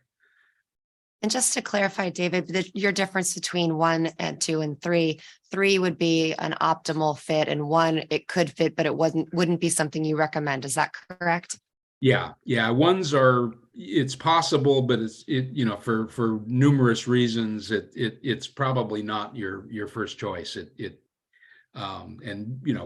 We look at, as part of the planning process, we test some of these things, and the 3s are the opportunities that we see are the ones that we're going to highlight, we're going to pursue first, we're going to look at, and if we end up, really running out of space in the community center, which I know we're going to do, we're going to be looking at any other 3s, any other 2s, and potentially some of the ones that we wouldn't necessarily initially recommend, but we may go down to that tier in order to meet community demand. And then just to clarify, how you've utilized this tool in the past, or do you generally use this for all of your master planning contracts? Yeah, it's the starting point of your planning, and it drives what you look at first and what you're prioritizing in the planning. And you have to use these 2 documents together, because the prioritization matrix, you typically want to start at the top in each category and work your way down to see how much of this stuff you can fit within your system. As you're looking at those opportunities, this is where input from staff and input from Parks and Rec Commission are very high value. Because sometimes you get a program element that is a very high priority. It just is too difficult or too cumbersome to try and accommodate within the system you have, and without going and building a new park, you may have to cross a few of these items off the list. And obviously you want to achieve you want to meet the needs of the highest priority items, but occasionally some of them are so challenging to find homes for. Sometimes they have to be eliminated as well. So again, this is just a tool. This is not, we're not going to say we're going to meet the top 5 in each category and find homes for those, if no ifs, ands, or buts. Unfortunately, that's not always the possible, and it isn't always the best solution. And that's where our experience and the staff's experience and Parks and Rec Commission come into play in using this tool, but not letting it make all the decisions. And could you, Barbara or Alyssa, just give an example of how the information in attachments 3 and 4 that we just review, those indicators are used into phases 3 and 4, kind of the next step introduction? Just one example. Yes, absolutely. So one of the things that David is talking about if you go back to the prioritization matrix, and we understand that pickleball is something that's very important to incorporate into our recommendations, we'll take something that ranks very highly, such as pickleball, and then say, okay, we know we have opportunity at Town Park and Granada Park. So we will then draft a recommendation that says, to either restripe existing courts that are tennis courts for pickleball use, or incorporate new pickleball court facilities into either park. And so that becomes something that we not only compile into a list of recommendations, but also that we draft a high-level plan for, and we look at placing where this could physically go within the park. And then you have connections to industry standards of giving like a rough estimate of what that cost could be. Yes, that is correct. We can provide those estimates so that you have the opportunity to assess whether or not it's something to pursue. Thank you. I appreciate it. Do either of the three of you have any other additions that you'd like to provide background on before we open into discussion for the commission or for the council and for other questions? No, probably I think it's beneficial to get into any comments or questions so we can respond and have time. Okay. So if there's any questions related to Cove Park, if we could have those first. And if there are any, if you could let us know so that we could recuse 2 of our council members. Okay. Okay. Hold on a minute, please. You can just go in the audience. Just let the record. Let the record reflect that Vice Mayor Eli Beckman and Rosa, Councilwoman Rosa, both had to recuse themselves from any discussion of Cove Park. So I'll open it up to you then. So just questions at this point, or questions and comments? Are we doing them sort of as one? Yeah, anything related to Cove Park, if you could talk about that. Okay. Well, related to Cove Park, something that was not included in the in anything that I could see was one of the things that was listed high on the priority list for residents, which was community gardens. And there has been a meeting with the school, which has both the principal and the superintendent expressed their interest in a community teaching garden. So it would be a community garden that would also offer classes in how to garden. They were very enthusiastic about it. We had sort of an impromptu group of volunteers, and unfortunately, the leader of this group moved away. So we're sort of at a point now where I don't know whether there's enough interest in it, but I do think it should be included in the plan, especially because the school, you've got it written down for public-private partnerships between the school district and the town. And this was something that Todd Cusimano initiated when he was here. There's that triangular piece of land back behind the basketball court that is sort of a, abandoned, troubled area that they thought would be a really great location for the community garden. And the school agreed. So I'd just like to see that reflected in the report. So it's So I'm right just now, it's a 1. Yeah, so I'm just gonna ask a question. Currently, the slide we're looking at under community gardens, which I would assume would also be that under the Cove Park, it's a 1. And then you're saying that the Bayside Park is the one that was prioritized as 3 related to her comment. Is that correct? It's hard for me to see over here. I guess I should look over here. So under community gardens, we have Town Park as a 1. Bayside Park is listed as a 3, and both Cove and Granada Park are listed as a 1. And the Bayside Park is the one that runs that Bayside long Trail. strip. Linear, we used to call it linear park. Correct. Yeah, and from what I'm understanding on that topic is probably the reason that it's becoming a 3 is probably the weighting of availability of space and not trying to put too many uses into the more dense, highly used spaces, but trying to create more events in other locations. That's my assumption, and I think it's valuable to understand why it got to 3 when the community dialogue, as far as one of the council members, was that the 3s were prioritized other Especially places. because there's no parking along. I mean, unless we change the situation along that frontage, we don't have parking along that linear park Let's anywhere. defer that the answer to our consultants, if you wouldn't mind. Sure. Alyssa, do you want to speak to that?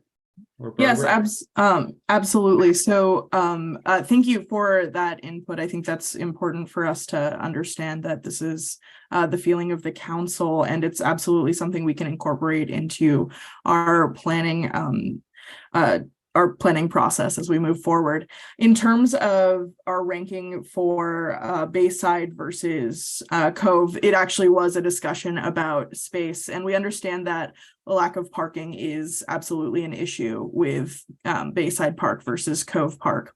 And so my response to that also does include a question of it is something that the school, since it has been a discussion with the superintendent, it's something that is intended to be placed into the park that the town is operating under the joint use agreement. Is that correct? You're talking about She has a question Cove for you. Park, Yeah. or no, that was on school property, I believe, that they were interested in having a community garden, not in Cove Park itself. Well, so I think that Right. the reason she's asking is because if it's specifically not the shared use agreement at locations, but is actually only school property, it wouldn't fall under our recreation master plan. It would be a separate joint party. I think that's why she's asking. So That is correct. Thank you for clarifying. Right, but there's Yeah. nowhere else to put it under other than Parks and Rec. We So could note in community the, gardens. we could note in the program element notes that there is a possibility of a joint use on school property that. And that's Yeah, probably why it I fell just think through. it just have it in the notes so that it doesn't come up as a blind side if it does reemerge and the schools, would like to see it. Schools aren't going to build it themselves. They were glad to hear that somebody else was wanting to build something in that space, but Is it? maybe is it's there- changed. Was there more that you wanted to discuss? No, that's it. Related to Cove? No, that's all. Okay. Just a couple of things on COVID. How did you find the conditions of the restrooms in that park? Would you like me to go to the summary page, Alyssa? Yes, That please. would- And yeah, David, if you want to. And while you're doing that, there was a basketball court there, which it's somewhat, it's somewhat is gone. I think where the hoops is still there, but that's about it. Did you look at that space at all also? This Let area me is address actually the school district. Cove Park restrooms first. So the Cove Park restrooms are actually in good condition. They have a benefit that they've got tremendous amount of space. So they're one of the few restrooms that meet ADA and could actually be expanded within that existing footprint and continue to meet ADA with additional fixtures. The conditions are good and there were no code issues, no accessibility issues. I think it scored in terms of the facility assessment and deficiencies. It was definitely one of the highest scoring restrooms. It's got very minimal issues to be addressed. Okay, and I'm sorry, the basketball court's kind of off the table because it's flat out school district. I'm just The wondering. basketball court is school Yes. district property. Okay, As well as the volleyball sand court. You know, It looked the like. line actually goes through volleyball. I'll pull it up. through the middle. Mhm. It goes, the line I think is between the volleyball and the picnic shelter. So the picnic shelter is actually on school district property. We Right. might have most of. But the- with volleyball, it's drawn in the sand. Mhm. Okay. So so it's just outside the volleyball line. So if you can see it right here on the edge. Okay, and then just one quick thing, I know it came about Community Garden Cove, and I think you guys had it at Bayside Park. This one with Bayside Park, directly across the street from that park, there's, I think, San Clemente Place, which is low income housing.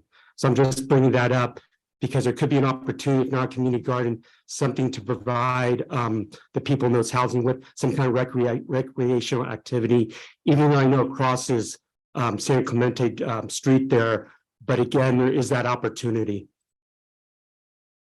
And if you were going to do that, you would want to establish a pedestrian crossing to that park. There's a lot of people who say to me, they can't believe that big development went in without a safe pedestrian marking. It's for them to cross the street there. It seems.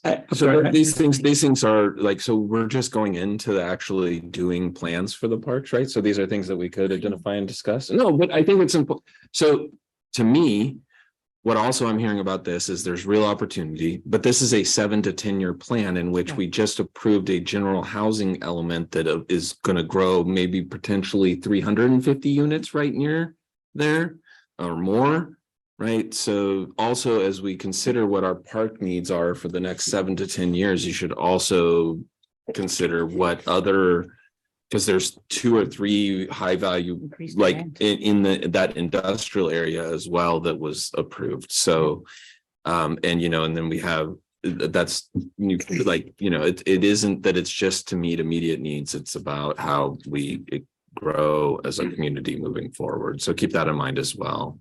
Correct, but I do know that another issue, this has come up before, community gardens along this strip and Audubon and Fish and Game all along that marsh are very hesitant to allow anything in there that would have any impact at all on the marsh. So I think that area has its own challenges, but definitely worth looking at, especially if there's going to be, like you say, more housing in the area. So Not to stop I'm this all for it. discussion, More but community if gardens. we're open to more than just Cove, More it than would be the Cove. great to Yeah. pull in the Oh, other two council definitely. members. So I'll I'm just saying just Cove. I'm I'm- saying community gardens on every corner. if let me we just can go get- to the other council member to ask him, do you have anything else regarding Cove? No. Okay, good. Great, so if we can invite the other Well, council okay. members. We missed you. It's valuable discussion. I didn't want the No, thank you, not Ashley. be able to provide feedback. Thank you. Okay. So now that we're not discussing the Cove, I think, and really let's not have the conversation about opinions and future kind of understandings now that we're outside of the Cove. Let's open it for questions first, leave it to the public to also ask questions, and then go back to a discussion format after, just for sticking with our standard operations. So with that, I'm going to look this direction. You can go that way first. All right, Change it so up. cool deference. Here we go. Rosa, any and all, I think, so just so questions, there was a lot about, this is a new format, which the council has not seen at all. So if you have questions about the format or the weightings or any kind of how, future use of this, I think that they were really looking for questions and then future feedback about that in particular. Only because it's such a meaty topic and we are going to have many more meetings and public meetings about the content. I think I got a sense that it's more about, and making sure we don't have any large misses to identify would be kind of that type of questioning, I think would be the most impactful and acute given our time frame. Yes, talking about the process, letting you all know where we've come from, what we're currently working on, and what our next steps are, as well as we really want to have your feedback on if there's anything missing or anything prioritized differently than you see fit. Feedback on identifying opportunities at other unidentified facilities, recreation opportunities, things like that. That would be helpful at this time. Thank you. I had the opportunity to watch the Parks and Rec Commission video, and that was very helpful, especially with getting the idea of the weighting. It's complicated, but it's making sense. So I have a few questions. Well, let's start with that, with the weighting. So there was specifically about the events, priorities, events planning, the 4th of July, summer concerts, age-friendly series, and Oktoberfest. It was listed as it had a higher unmet need. And I just wanted to understand what that means in terms of, you can only have one 4th of July celebration a year. So I'm just wondering, what does it mean by a higher unmet need? Were there specifics about those events that the participants were requesting, or just so that I can understand what it means in relationship to something like that? Sure. I think if you use the 4th of July parade and park event as that is specific, that's really one of our legacy events in town. That's our highest draw for out of town visitors as well. So that helps, not only our businesses, but us market the charm of Corte Madera. It's also, one of the only ones like it in town and in Marin County. So we draw from outside of our area and outside of Marin County is what the feedback that we've received. There's also, if you look over at the far end, that's the only 10 on the board. And that's established policy preferences. And I believe that there's a historic direction from council to that it will always be an event in town. So that's why it's weighted the way that it is in those respects. Okay. So the term, Oh, sorry, let me just throw in, it wasn't scored particularly high for Phil's unmet need, but it did score very high as a community priority and established policy preferences. So if you look at the scoring across the board on 4th of July parade, it only got a 5 on fulfills unmet need because we didn't feel that there were, hordes of people out there needing a 4th of July parade and not having an opportunity to go somewhere there, because there are other 4th of July events. So we didn't actually score it that high for filling unmet need. Rosa, may I piggyback and ask a question on that topic as well? Sure. So that brings up a question. So if it isn't an actual facility need in the master plan, are we talking about a prioritization of staff time or monies that like basically make sure that and how much of the monies within that budget are dedicated to certain events that are really publicly supported or, weight heavily? Is that how we would interpret this type of data? Well, these matrices, so we've got one that's focused on facilities and one that's focused on programming. Right. So this is one of our programming is basically not really creating new facilities or anything to support it. It's really a budgeting and just overall kind of emphasis within a program is. Right. I was just trying to understand, and it's maybe because it just couldn't fit under anything else, but I was just understanding what unmet need met in relationship to an event. So that's all. I was just making sure that I was understanding. So unmet need, did you get that? So to me, is the answer that unmet needs for events is if there's call for new events like the food truck that doesn't currently exist, that it would be higher weighted in that unmet need? According to the survey, that's how the survey tool gathered data. But then in this one, which is a new tool that's been brought, is that also how David and his group? That's where that information was drawn from. Okay, good. And about, and this, this might be too specific a question, just tell me and you don't have to answer it. But so regarding the facilities and ADA compliance, does this only become a problem for us if if we don't remodel anything or until we do, is there anything we have to do in the interim, or are we going to just wait and, can we just defer all of that until we actually decide if we're going to revamp the rec center? And that's a very good question. And I think that helps to be able to facilitate discussion around that and give a little bit of background. David, do you want to give a couple of examples for the community center as to anything that needs to be done immediately, or if you do one thing in this area of the community center, then it triggers this, and this? Well, I think to back up one step, ADA is a law. It's a federal law. And most of the ADA requirements have now been incorporated into the Title 24 building code as a code. So the difference is the code would be triggered by improvements, but the law, you are always at risk for a lawsuit. Mm-hmm. So if you have issues of ADA non-compliance, you are always at risk of a lawsuit. But you're only required to address it from a code standpoint when you make improvements. And the way the code is written, once you cross a very low threshold of ADA improvements, you're required to do a complete upgrade. So it's a little complicated. You could go in to do some ADA upgrades to try and lessen your liability and avoid lawsuits, and you could end up triggering a full ADA code upgrade.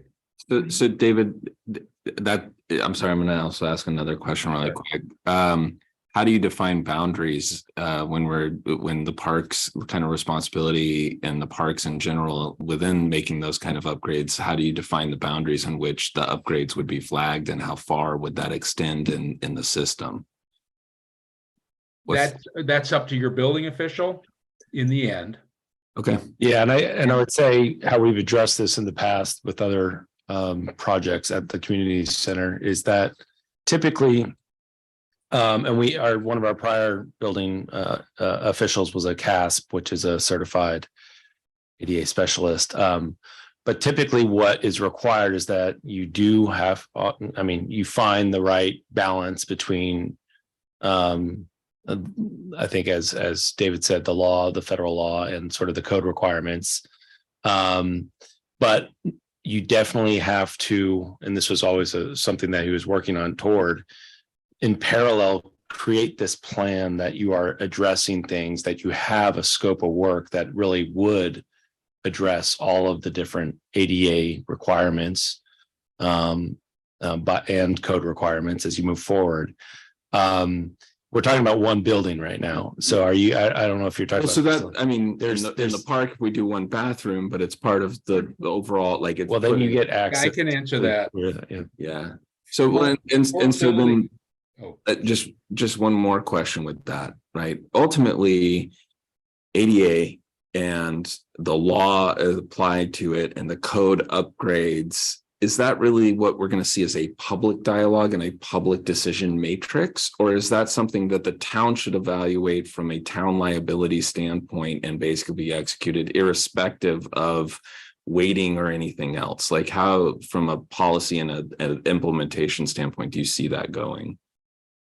Yeah, David, maybe you could talk about it from experience. I will just say, certainly there's another bucket of projects that are not in this matrix. Yeah, this is program driven projects.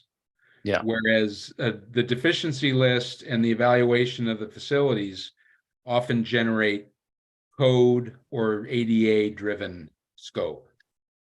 And so that won't show up here. Right. This is meeting the community's needs. And this is where the public's typically involved in, and has been to date, in generating this data. On the program side, typically the compliance side is handled internally by the town because it's a balance of liabilities and costs and priorities for the town and their CIP and their, with public works and so forth. That's generally not so much in the public realm where that's discussed. But I think, right, and both David and I think Ashley mentioned in the staff report that we have done.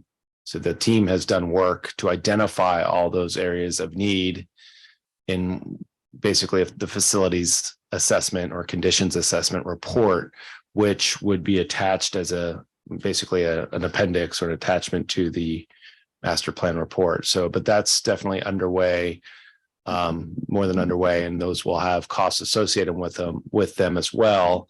And I think it's very valuable to have that. I mean, it's a necessary component of this plan, because certainly when it comes to thinking about acting on this list, we also need to be in parallel thinking about how to act on the deficiencies list and sort of what I call like the fix it list at the same time. And those come down to budgeting decisions, and those are very important to think about at the same time.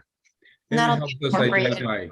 Sorry, David, and that'll be incorporated in the final draft document that'll be produced by our consultants, that if council wishes to prioritize a specific project, the consultants will have those deficiencies paired with, if you start working on, say, the community center kitchen and wanting to make updates, then it's going to be, these things also need to be addressed at the same time. So it'll help you as a council identify what your priorities and costs would be going forward. So my question to David, is that like a transparency with a secret decoder that I go over this one with another one and basically figure it out? I mean, that seems like a very complex process, and I don't see how that that's a missing element, which I think, just from an implementation and review, both in public discourse, but then also within budgeting decisions for the council having some kind of understanding about how we might see that formatted and understand it, and trying to make bigger decisions about public needs, how that would be implemented would be something I would like to see moving forward, and try to understand so that we know how to separate where those are and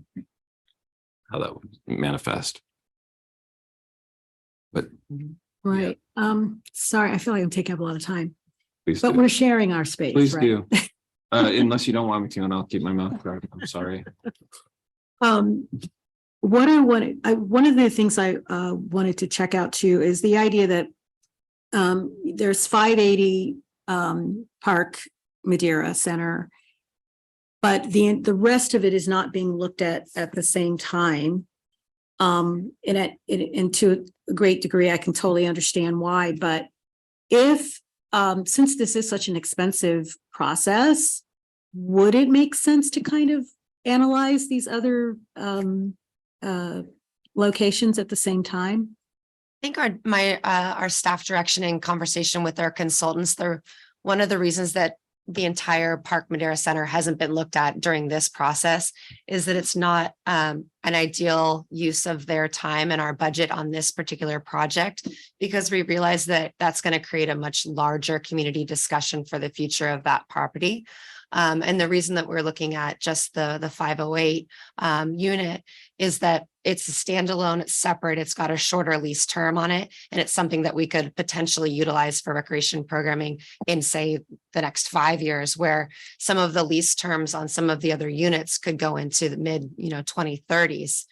So that would be a longer discussion and probably a lot more community engagement and much more departments and potential uses. Actually, I can add a little insight. Yes, David. Additionally, that particular structure, the 508 structure, has the benefit that it's a long span structure. That means that it has enormous flexibility of use and footprint. The large footprint, the long span structure, which allows you to break it up any different way you like without affecting bearing walls and affecting the foundation. The ability that it is at grade versus on an elevated podium allows you to have entries and exits anywhere around the perimeter of the building. Its high volume solely allows it to be available for some of the program elements that require large footprint and high volume, whereas the rest of the Park Madera facility is very limiting, has substantial ADA issues because of the elevated podium, and is a very long, narrow footprint, which has only limited applicability for a lot of these program elements. So the 508 facility just jumped out at us as an immediate opportunity with great potential. Yeah, I agree. I think it's obvious how useful it could be.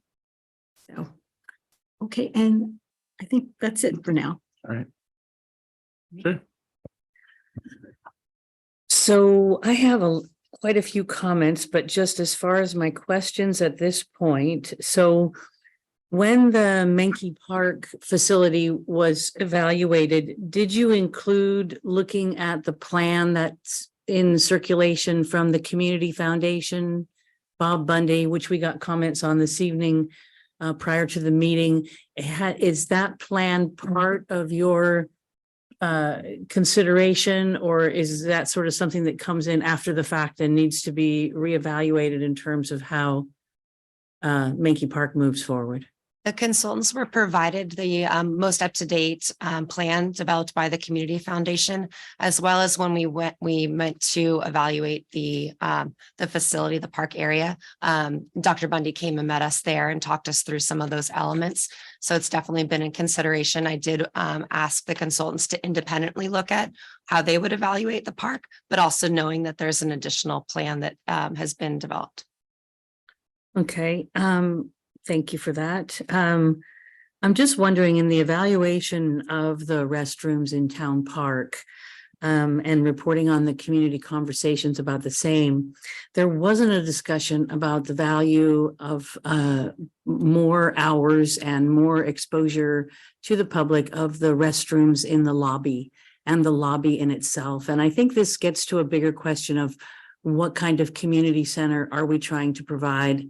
Back when I was a young mom pushing 2 toddlers in a double stroller, that lobby was always open, not always open, but weekends during the day, summer evenings, if I needed to go in and change a diaper or pick up the latest copy of the Twin Cities Times or check out the community bulletin board, the lobby was an open place.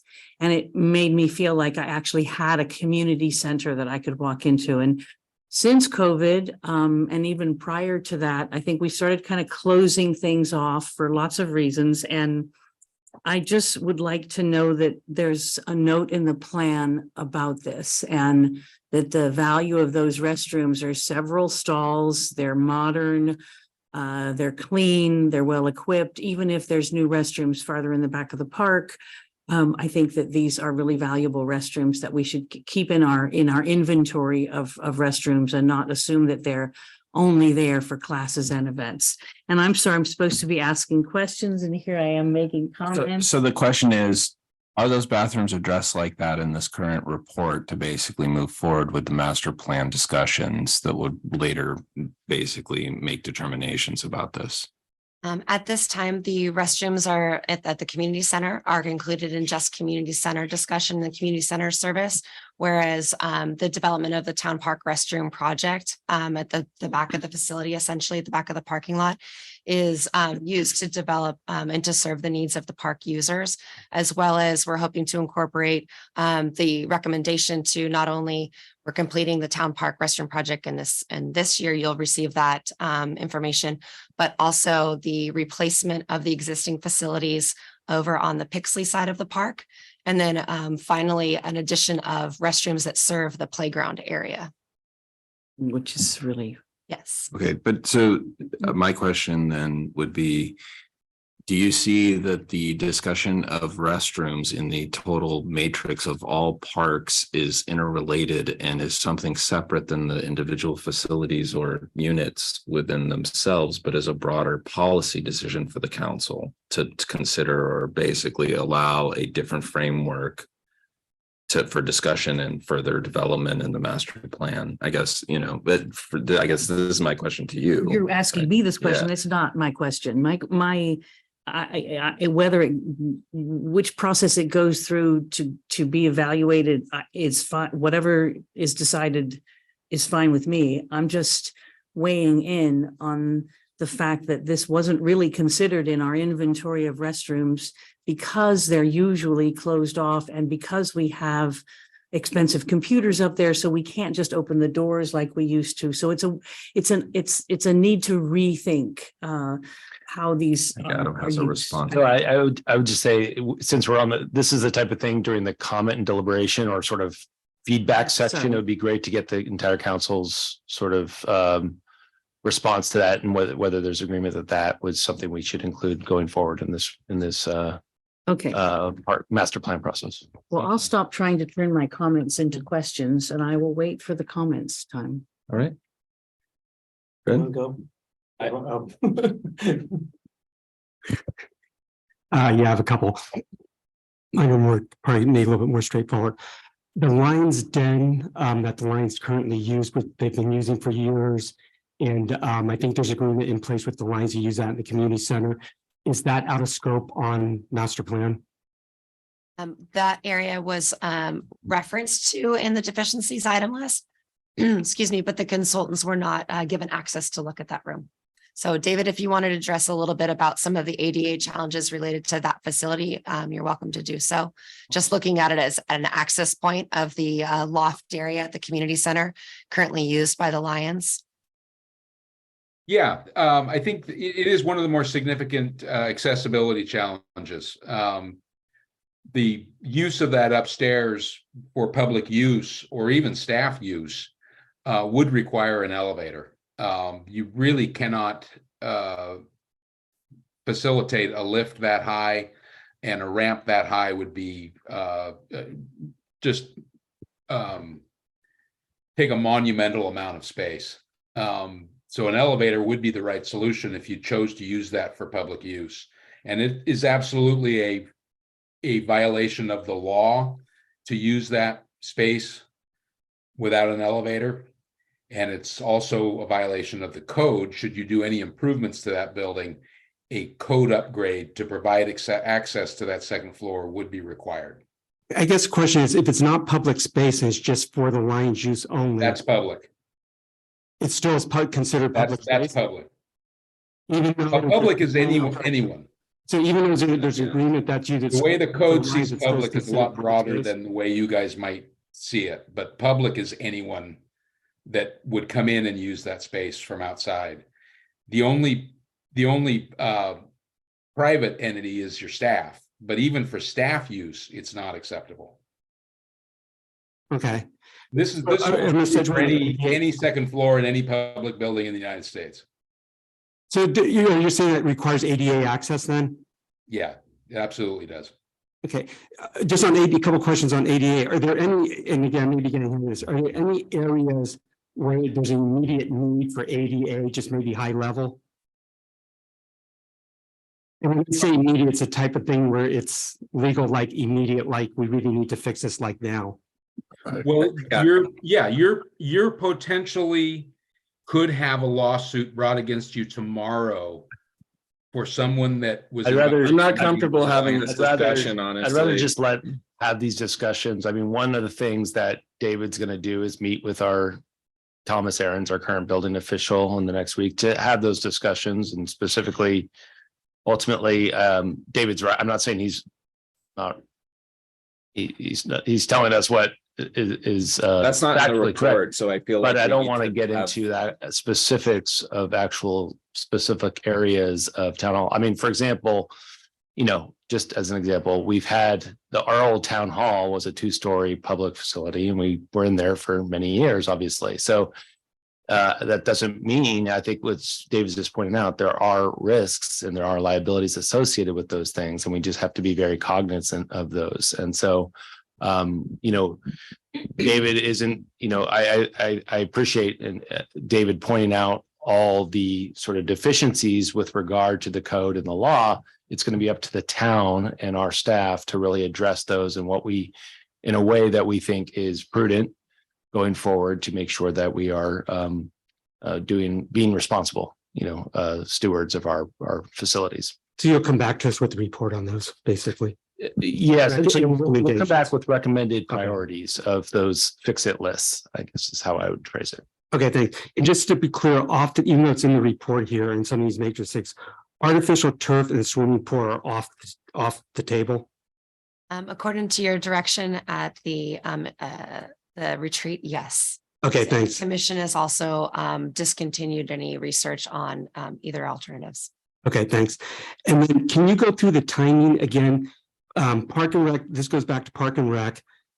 You'll come back to us with an action plan. And then what happens after we approve the action plan?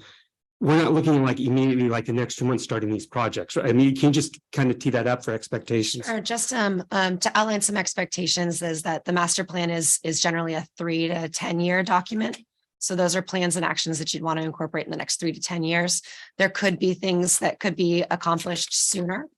For example, the town park restroom project was elevated and taken out of this plan based on council direction last year. So that should be executed, hopefully purchased in the next few months. And then also things like pickleball lines or resurfacing for that area, that could be done within the next year or 2 years. So that was sooner than the 3-year term. But most of those items for CIP planning and budgeting would be longer, more of the 3 to 10 year process. Okay. Can I answer your question? Yep, thanks. And then on the events like 4th of July, Oktoberfest, Summer Concert, and age-friendly Corte Madera, those events are not funded they're supported by the town, but not funded by the town, correct? They're not solely funded. There's a lot of town. So if you look at just the 4th of July, so there's a lot of town resources that are utilized to support those events. It's put on by the chamber, but we support the chamber. We also have a lot of public works staff, Corte Madera, Central Moline police are there, as well as Parks and Rec staff. We have a lot of people that are on there that are accruing some expenses to the town. So there is some expense to it. And that's why there's some weighted elements into those areas. Okay, and then going back to Park Madera, 508 Tamalpais. As part of this process, I know we have loans on that property, which I think those leases pay for those loan payments, essentially, make it simplistically. If we do take over, is there a balance on how to generate that revenue to make up that difference if we did take over 508? I'll just say that that's not really the intent of this evaluation of the master plan process. I think those are certainly considerations that the town council and will need to take in, evaluate as we move forward with this process and thinking about 508. But that's going to be a separate discussion. And frankly, I think what's most valuable about having the consultants really include this particular building in this master planning process is just to provide information, just what it might take in terms of costs and restructuring the building. That's, I think, just valuable information that will help the town in the future sort of evaluate the entire complex as a whole and what to do with it. So it's just, I think, bringing information to bear. It's not really making any conclusions about how to use the facility itself. It's Fred just and Adam, an option. jump in and piggyback a question off of that.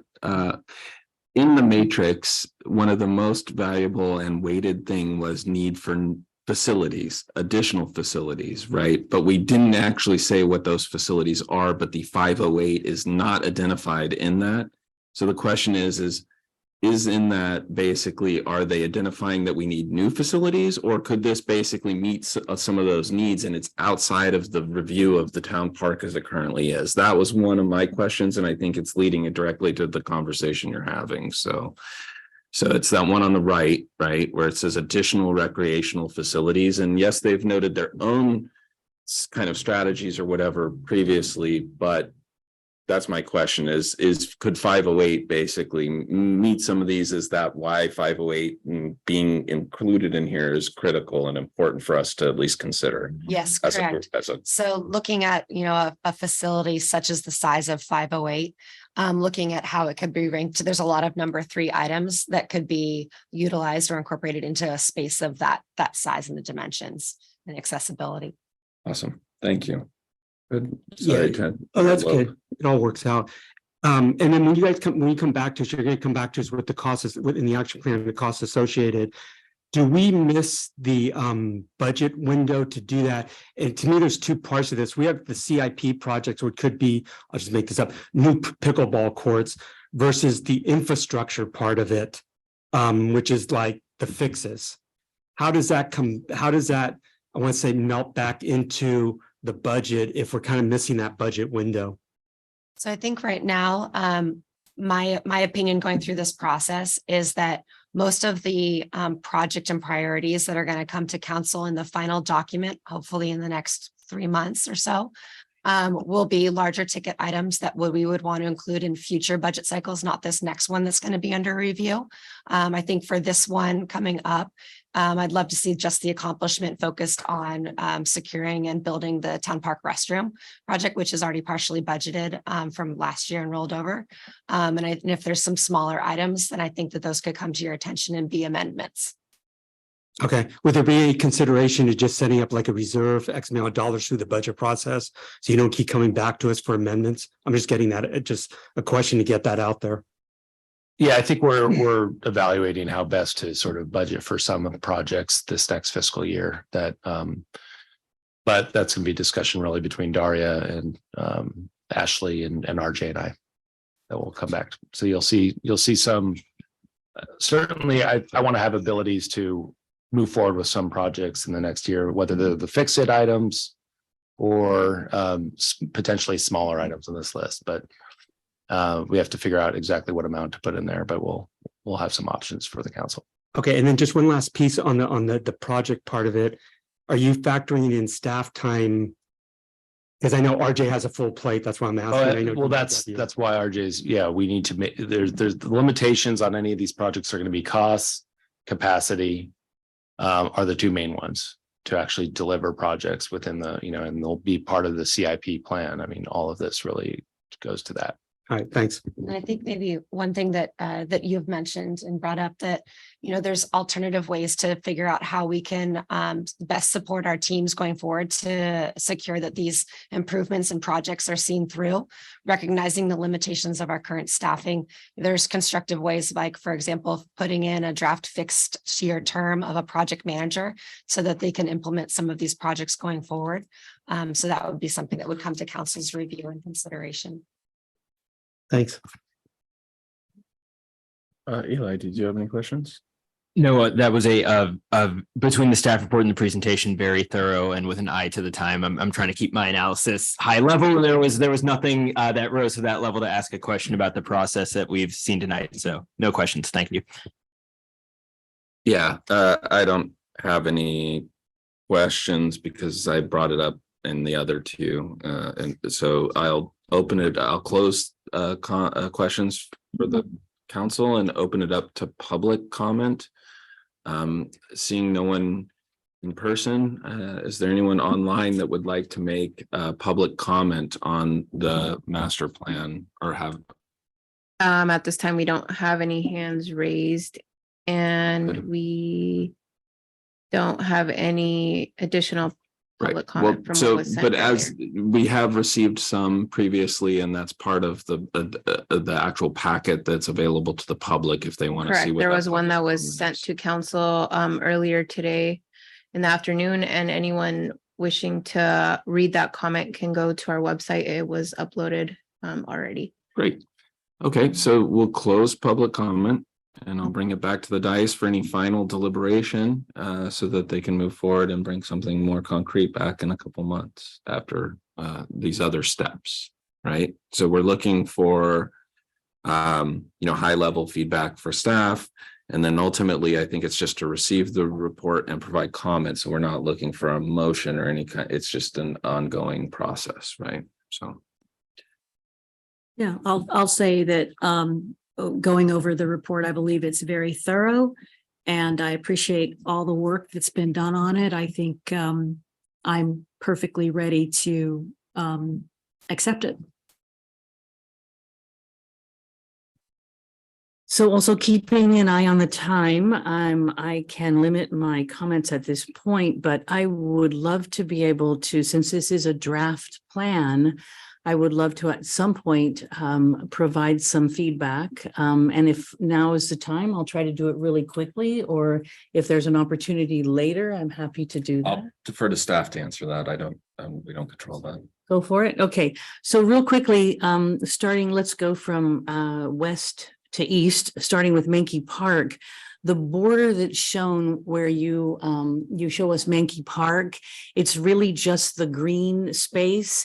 And in fact, especially because of the summer concerts, the parking lot and the walkway, the old railroad right of way adjacent to the parking lot is actually part of the park.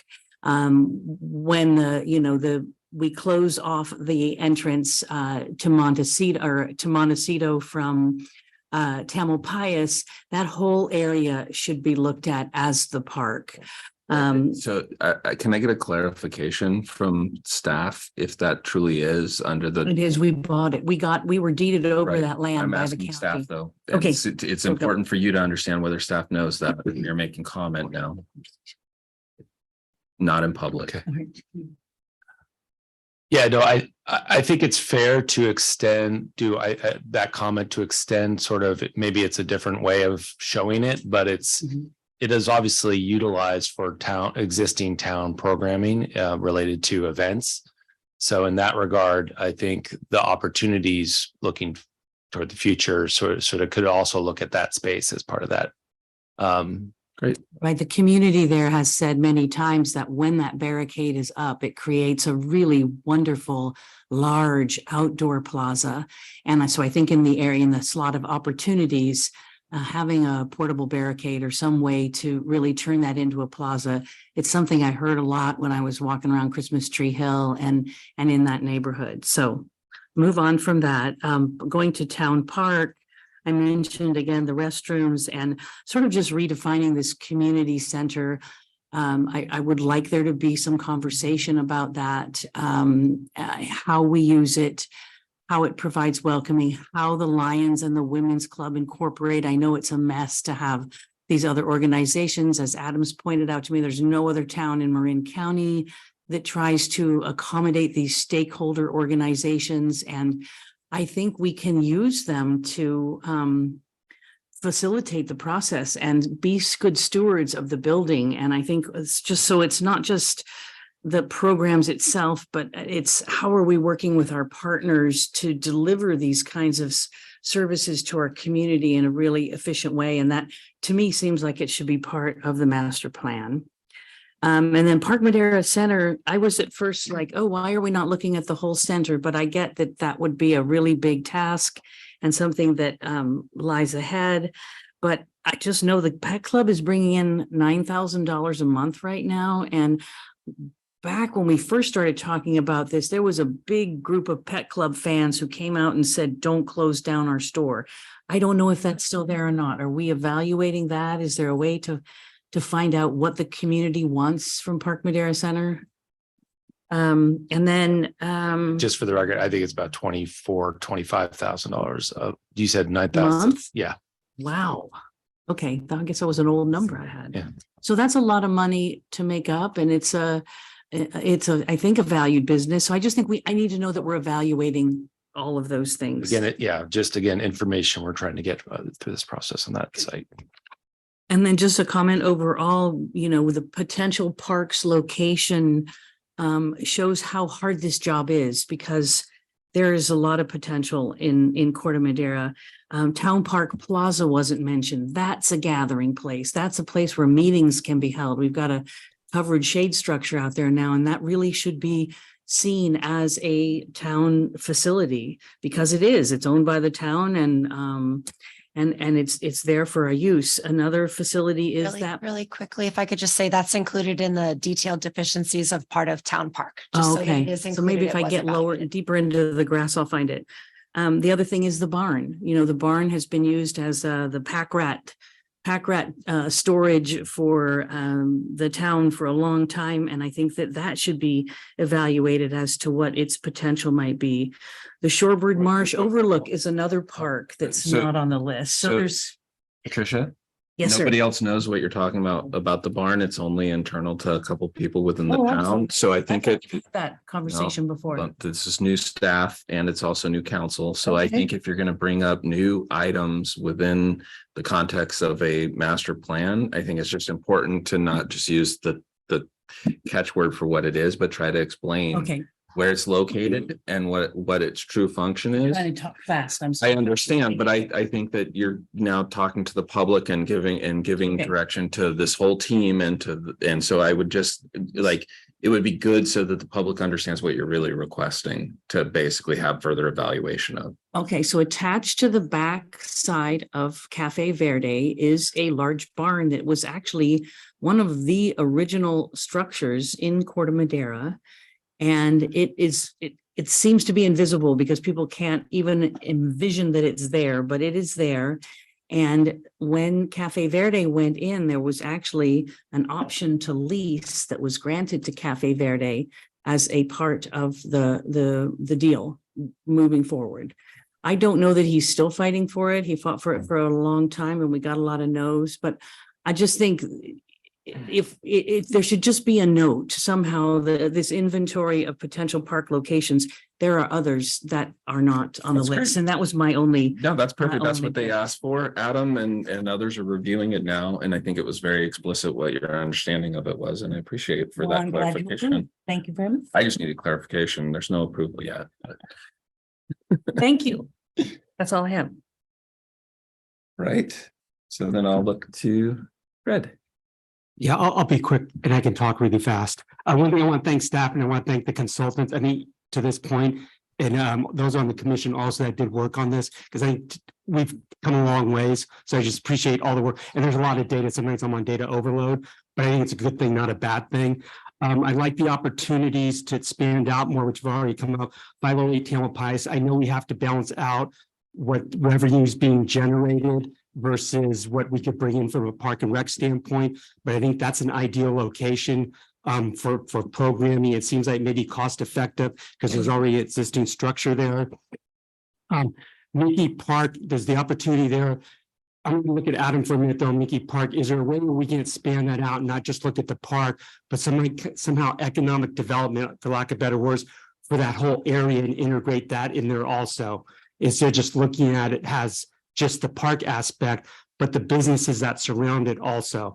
I just think you should keep that in mind because it's not just the opportunity for the park, but again, that whole area, how do you economic develop that area? Yeah, and just keep that in mind. I think that goes back to that idea of community development officer and understanding like more comprehensively how we're pulling that together, or even to the town manager who's seeing multiple departments with an understanding of that there's great broader considerations than just the actual physical assets of the park itself. Right. I do like the idea, even though I know it's somewhat isolated, there's no parking, of doing something at the Bayside Park. I think the housing, San Clemente Place should be integrated there somehow. I know years ago, I talked to RJ about, oh, can we just put a crosswalk across there? He wasn't too hot on the idea, but that was years ago. Times may have changed. One other thing, which I don't think has come up, it's probably in the plan somewhere, is parking, especially at the community center. It seems like there's a lack there of parking. I know years ago I talked to Todd about very simplistically, on the backside of the pet club, through the parking lot, just take down the fence so people can make a right and park behind there. I know there may be some issues, tenant parking, but it's something to think about because as we expand programming, there's going to be need for parking, and it takes away from people parking in the neighborhoods, which sometimes people don't appreciate that. High level concerns, again, it's just the ADA, and I know staff will be addressing this. I just want to get this out there. It's the ADA, and as far as code compliance, funding is an issue also, or some concern, but again, I know you're looking into it, and then staffing.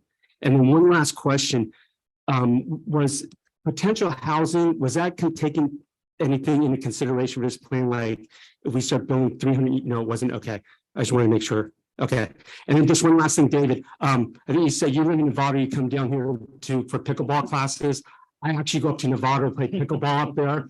Because whatever it is, you guys have really great courts up in Nevada and they're all brand new. Sometimes it's hard to get in there, but they have great courts in there. If you could take those courts and duplicate them in Corte Madera, that would be great. Thanks. Thanks. Just real high level, I'm very comfortable with what's been presented, both in terms of the overall process that's been laid out and that's been followed thus far, and also more specifically the prioritization matrix criteria. Looks good to me. I think it's easy to draw a line from where we started with the community feedback and the survey through the process to where we are now and where we're headed. So I just want to commend the good work done. Thank you. All right. So it sounds like we need to have a new branding, Pickleball USA, Corte Madera, right? But I'll defer because ultimately trying to get tournaments or any kind of TOT tax might jeopardize my own personal being in this community. So, the rating system is great. I like that you actually share the weighting system so it's clear and transparent to our residents who want to understand more than just what the number is, but how we came to that number. I've seen similar architectural strategies, like when we were designing one of the Apple campuses for HVAC to the client to basically decide which heating and cooling unit is correct for, there was like 6 different options and they were weighted based on the importance factors, right? It's an industry standard.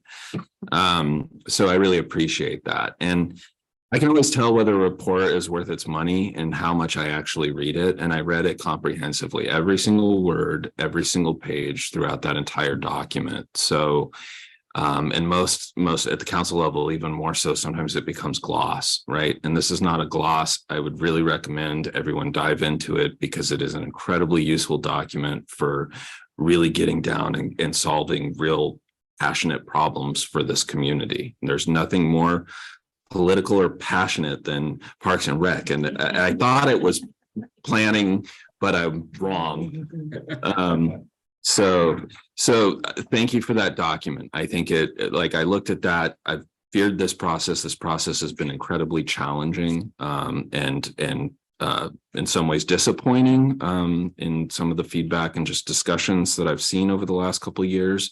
And when I read the document, I actually felt like that's a document that really helps alleviate some of the problems that we've been suffering as a community and the dialogue about how to make the community better.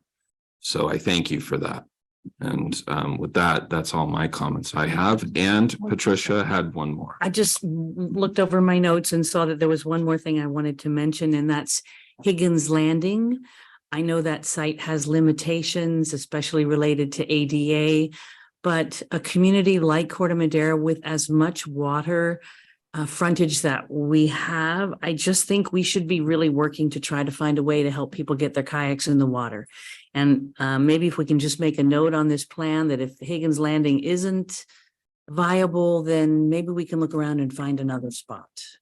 I was very excited to learn of its existence by reading this. We thought for years ago and lost. Just one quick follow-up on that. We looked at Higgins Landing like a long time ago. I know there was a huge cost, but the other thing is when you do your analysis, keep in mind, I think there's other government agencies that have to be involved because it's on the water. So it's not just Corte Madera that wants to go build a dock. I think, again, there's other government agencies that need to get involved. So if you do the analysis, just keep that in mind. Yep. Good point. Thank you. And I agree, it's a really well done process. And I love the weighting that all of the matrix, because I don't speak that language, but I'm glad to see that somebody went to the effort of really trying to figure out priorities. So thank you for that. Okay, so with that, I think we can close item 6A as comment, and the report has been shared.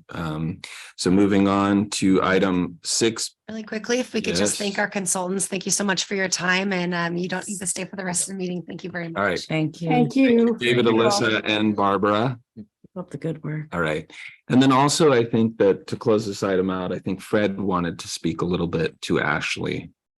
Yeah, I think Just turn your. Oh, thanks. Sorry. Adam, I know you already brought this up, but I just want to thank Ashley for all the work she's done for the town. Just high level, you brought financial stability to Park and Rec. You really upgrade the professionalism, like your presentation tonight and just the way you speak. It's totally professional. And it's reflective of you and also your team. And I know you came in during a hard time, which was COVID. I think the proof is in the pudding. The other key thing was with partnering with the school district to provide before and after school care. I think that was a huge need, and the low income programs, scholarships. Those are just some of the highlights. I think we went back as a council and looked on her presentations the last couple of years with respect to programming and everything that Park and Rec has done. Software upgrades, making it easier for people to register for classes.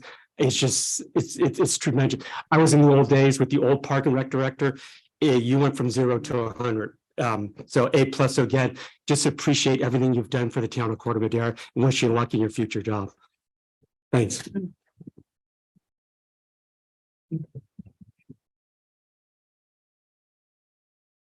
Okay. Thanks, everyone. All right. So short, nobody even noticed I stood up.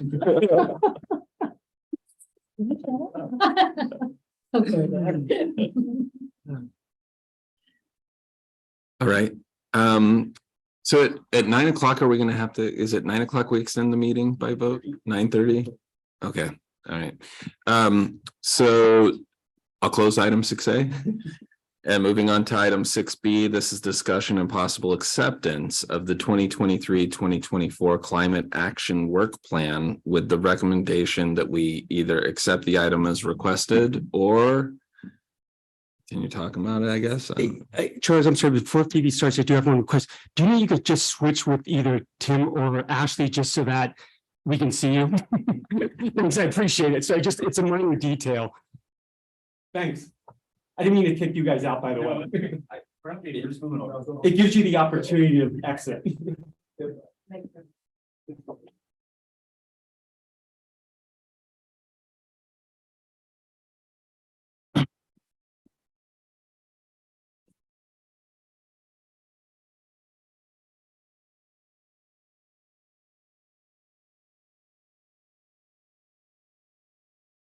So appreciates that you have other duties. I do think you guys are, there's no more Parks and Rec on the So go ahead, go home to your babies. Hopefully there's. Oh, well, yeah, you don't want to wake them up. All right, all right. This is your party. This is your party time. I know, Ashley.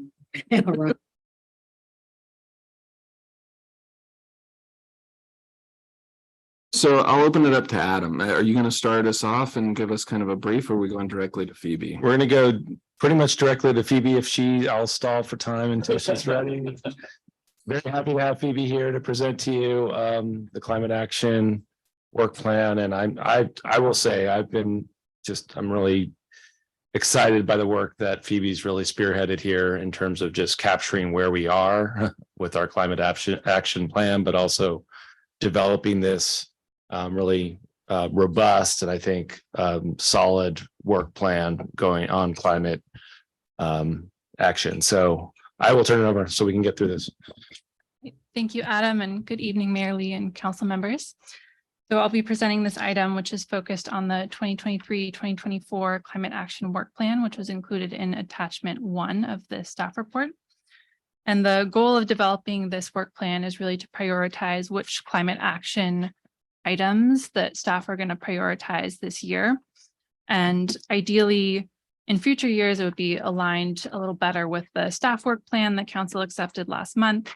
But as it stands, creating this climate action work plan was one of the items that was on that staff work plan. So this item tonight would complete that action. And the climate action work plan also incorporates several of the other climate related actions that were on staff's work plan. The difference in this attachment 1, which I'll share in a minute, is that it elaborates a little bit more on those actions and a little bit more detailed about what we're hoping to accomplish this year. It also has a couple new actions, which I'll highlight, and it incorporates the input and feedback of our climate action committee. So there's some recommendations that they made that are incorporated into this work plan. And at their last committee meeting, they unanimously recommended that council accept this work plan, which is also the staff's recommendation. So I will share screen and go through it just briefly. As mentioned, this is primarily staff's climate action work plan for 2023-2024, but it's also in the far right column identifies how the Climate Action Committee is going to be involved in each of those actions. And it's organized by priority, which is a function of the urgency, the timing column, as well as sort of how much staff work is anticipated to go into each item. So for example, the first item, evaluating the model reach codes, is one that council has asked to come back by August. So there's a sort of a deadline there, and it's also going to involve a lot of staff work. So that's why it's the #1 priority there. And each of the strategies also identifies how it relates to actions that are in our adopted climate action plan. So these first 4 items are ones that are included in the staff work plan that's already been accepted. The first is evaluating the county's model reach codes for remodels and additions. And there's sort of 3 parts to that action. Council adopted the requirements for new construction, but not the ones for remodels. So there's energy efficiency and electrification requirements for single family residential renovations that are in the county's model code. There's also some additional EV infrastructure requirements for multifamily and commercial properties that modify their parking lots or electrical panel. And then we're also looking at some cleanup of the existing green building code and closing any loopholes that might be there. And this action is already in progress. So staff have been working on researching how these code changes would impact projects in Corte Madera and starting to plan what community outreach is going to look like. The second item here is develop the town EV strategy. And so there's also 2 parts to this item. The first is really focused on implementation, looking at where can we put more EV charging stations around town and how can we make that happen. And then the second is what you heard from Christine earlier this evening, evaluating that countywide strategy and selecting what other actions can we take. And I anticipate that some of those actions would be on next year's climate action work plan. The third one is the climate outreach strategy. This is also ongoing. Our climate action committee has been very active in leading outreach in the community. So we have a committee member, Martin Wall, who's been writing articles for the newsletter. If you've read our newsletter recently, there's a climate action committee section there. And so Martin is writing those. And then our vice chair, Amy Ruiz, has been organizing tabling events at the farmers market, and they were at the Earth Day event at the village last weekend. So and those events are really focused on educating the community about steps they can take and helping connect them to resources. The fourth strategy here, also on the staff's work plan that you've already seen, is implementing SB 1383 requirements. That's ongoing. Admin staff are working on that. And then 5 and 6 here are new strategies. So 5 is a new opportunity that's come up to replace some gas water heaters in town facilities with heat pump water heaters at no cost to the town.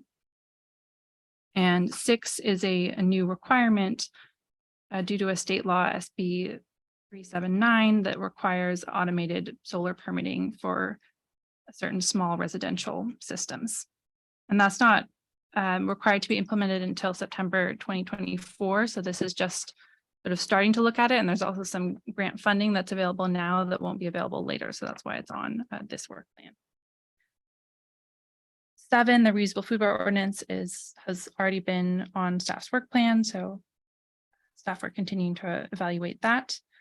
And then these last 4 actions here are ones that were added based on feedback that we got from the Climate Action Committee's policy ad hoc subcommittee, and they all relate to this CAP action 1-7, which is around encouraging electrification in existing buildings.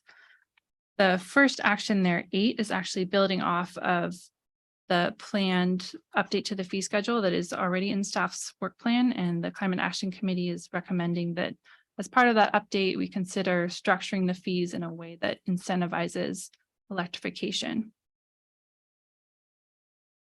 And then these last 3 items are, the next 2 are focused more on education. So education about electrification and helping residents access that information at various points of contact where it might be most relevant. So at the permit counter when people are considering a building project, and as well as communication on electric panel upgrades and when those are needed, so that we're not unnecessarily adding delays to the process, and helping people plan for electrification in a way that doesn't require them to upgrade their panel if it's not absolutely necessary for their safety.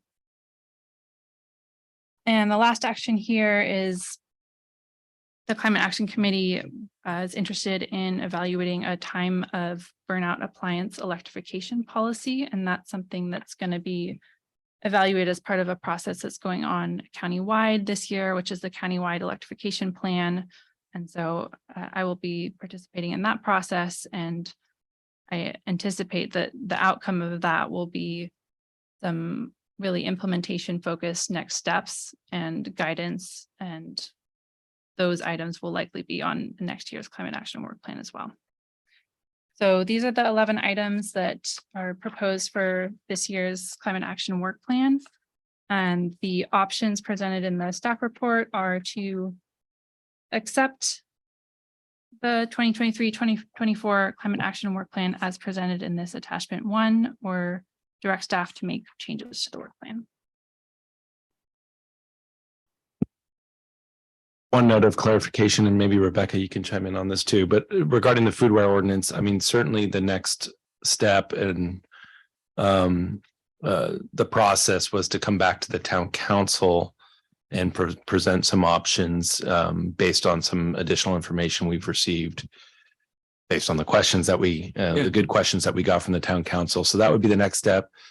And then why it's on here was just, it would be helpful to know if the council is interested in staff working directly with the council on this moving forward beyond that, if maybe we can wait until the next meeting on that, or if there was an assumption to actually use the Climate Action Committee for that, any future process that I guess does not need to be sort of determine this evening. We could get, but you're looking for maybe feedback about that concept. I was just trying to explain why it's on this and it's sort of like to be determined, whether or not it goes through the sort of the climate action committee. Maybe, at the next meeting in the foodware ordinance discussion will be with the town council, won't be with the committee. And that next meeting, we could determine sort of follow-up process. So. All right. So looking for questions from the council. I'll go to Fred this time. I want to go back. No, go ahead. Pickleball. Just a couple questions. On the one chart in the staff report, it looks like there's 77 community strategies. Are all those strategies from the 2020 climate action plan? And or has there been any strategies that have been added, or are there any in there that are maybe no longer valid? Yes, so the table in the staff report is taken from the implementation status report which was included as the second attachment for the staff report. So yes, that is based on the 2020 climate action plan. And there haven't been any formal edits made to that plan since it was adopted. When I was going through that report, that what's included in the implementation status document is just the status itself, not a sort of judgment of whether it's still useful. And that is something that the Climate Action Committee could look at some point, reevaluating the climate action plan. But as it is, there haven't been any alterations made to it. Some of the items in the work plan I've identified in the staff report where they're sort of different from the climate action plan or whether they're matching it. Okay. We also have a new town manager that basically that was approved 2 years before, you coming on. So I think also based on that larger list, if you have any thoughts about how you might want to see kind of the type of thing, like I have a question for that. Like, how do you see basically us evolving that and responding to that larger list? Yeah, I mean, if there are either concerns or that the council has or sort of questions about some of the relevancy of the climate action plan policies, my recommendation would be for the council to sort of in the next climate action plan, that work plan, that use the committee to sort of dive into that document and use them to sort of evaluate what's still relevant, what needs to be updated, what may not, sort of, what new things to add. And so would be valuable feedback. I don't think it's critical one way or the other, whether that gets done like right now. Mm-hmm. It's sort of, I don't know if the typical cycle of how frequently it gets updated, if I'm going to actually ask Christine if she stayed on, but it was clearly, but I could certainly get back to the council on sort of when it's necessary to update or how frequently cities typically that was my question to it, is like the Parks and Rec is a very long process, 7 to 10 years, but climate adaptation is a very immediate. The technologies, the understanding, the legislation is at a much higher tech and fast pace. So like, is there a quicker cycle? Yeah, we did the first one in 2016 and then 2020 we updated it. Went to the second one, and I don't know what the plan is. Yeah. Phoebe, go ahead if you. There is one of the actions in the climate action plan in the implementation section is to implement or to update the climate action plan by 2025. So that's sort of the deadline that's set within the climate action plan itself. Okay. Sorry to. Oh, no, it's okay. And then the 11, I want to say action items, those are reasonable to kind of get through either this year. I think some of them roll to 24. So, you're not stressed out going like it's like overload or anything like that. It's reasonable. Yeah, I think the prioritization is meant to put some of the items that might slip into next year towards the bottom, and they're identified that way. But I think the main items are going to get done this year. Okay, thanks. And then number 9 on the action list where it talks about provide information at the permit center. That would be ongoing, right? So in other words, you would set them up with the information for them to provide, but that would be just, when I say ongoing, it's not like in 2024, we would stop doing that, right? Or is there a plan to stop at some point in time? Would they just continuously provide the information? Right. Okay. Yeah, I would envision that information being updated pretty regularly and kept out there. Okay, thanks. That's it. Eli, I'm gonna look at you. No questions. All right, Rosa. Sorry, Patricia. So Sunday, in the Sunday Chronicle, there was an article about a family in San Francisco that had been trying to get their it's too late for me to make sentences. Green box? But anyway, to get their a panel. Oh. Thank you. It comes in a box. That's where I was going. To get it approved or signed off by PG&E. And I'm just wondering if you're hearing anything about how PG&E is addressing people who are wanting to do this, and we're giving people incentives to do it, but are they putting on more staff, or how are they helping people to actually get this done? So, because the person that was being interviewed said anyone would be crazy to start this process.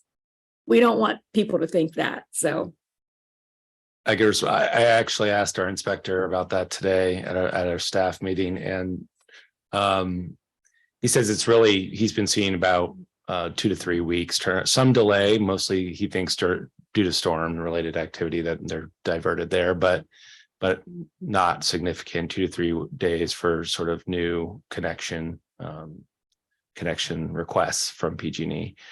It fluctuates though, I will say, and can you clarify? So new connection. So, instead of, are we talking like 100 to 200 amp? Or are we talking about just brand new, like tapping in and taking new, like ADUs and that type of thing? I said new. And so I would think any of the upgrades would be probably less than that based on the request. Yeah, I'll leave it at that. That's what he's hearing from contractors, that a tremendous delay right now.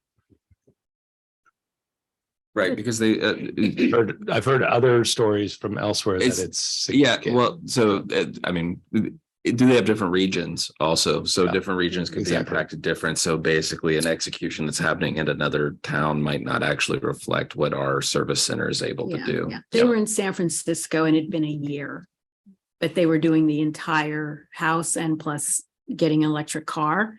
So they were going from 240 to whatever is the next increment. I have no idea. So. There's a lot involved with that. So just what? Yeah, please. Well, no, it's that. Okay. I'm done. So I'm just wondering, something that's been talked about for a long time is the need for solar on our 2 big shopping malls. They're both got rooftops that are just asking for the sun. I guess it's a question. Is there something we can do to really either incentivize either the carrot or the stick, whatever it would take? Because I know they're talking about it. Monty at the town center keeps talking about how he wants to get solar up there. So how do we help him do that? And how do we help Mace Rich do that? And how do we help new developers who are coming in really make this just sort of the way things are done in Corte Madera? So the county has a sort of technical assistance program for residents, property owners who are looking to install solar. And that would probably be the best place to direct businesses, because they have the expertise and are more familiar with the rebates that are current, because they're changing pretty frequently. And that is something that we're working on getting information about on our town website. We currently have resources focused on residents who are wanting to make energy efficiency solar upgrades, but working on getting a page together for businesses as well and sharing that with the Chamber of Commerce. And then just quickly, with the new housing coming in and so forth, do we have any muscle to It's required. get them to conform to our new standards? It's required to put solar on new structures now, and President. and there's already state laws on streamlining permitting and all that sort of thing too. Who did we appoint to MCE? Okay, Eli. So ultimately, also outside of the town network, there's these larger energy networks that at that municipal level, I think you could, if it's in the town's interest to have engagement at larger kind of representational boards and stuff, you could have that discussion as well. Maybe. I don't know. It's just a question, I guess. Yeah, did you, more questions? That's it. Okay. I did not have any questions.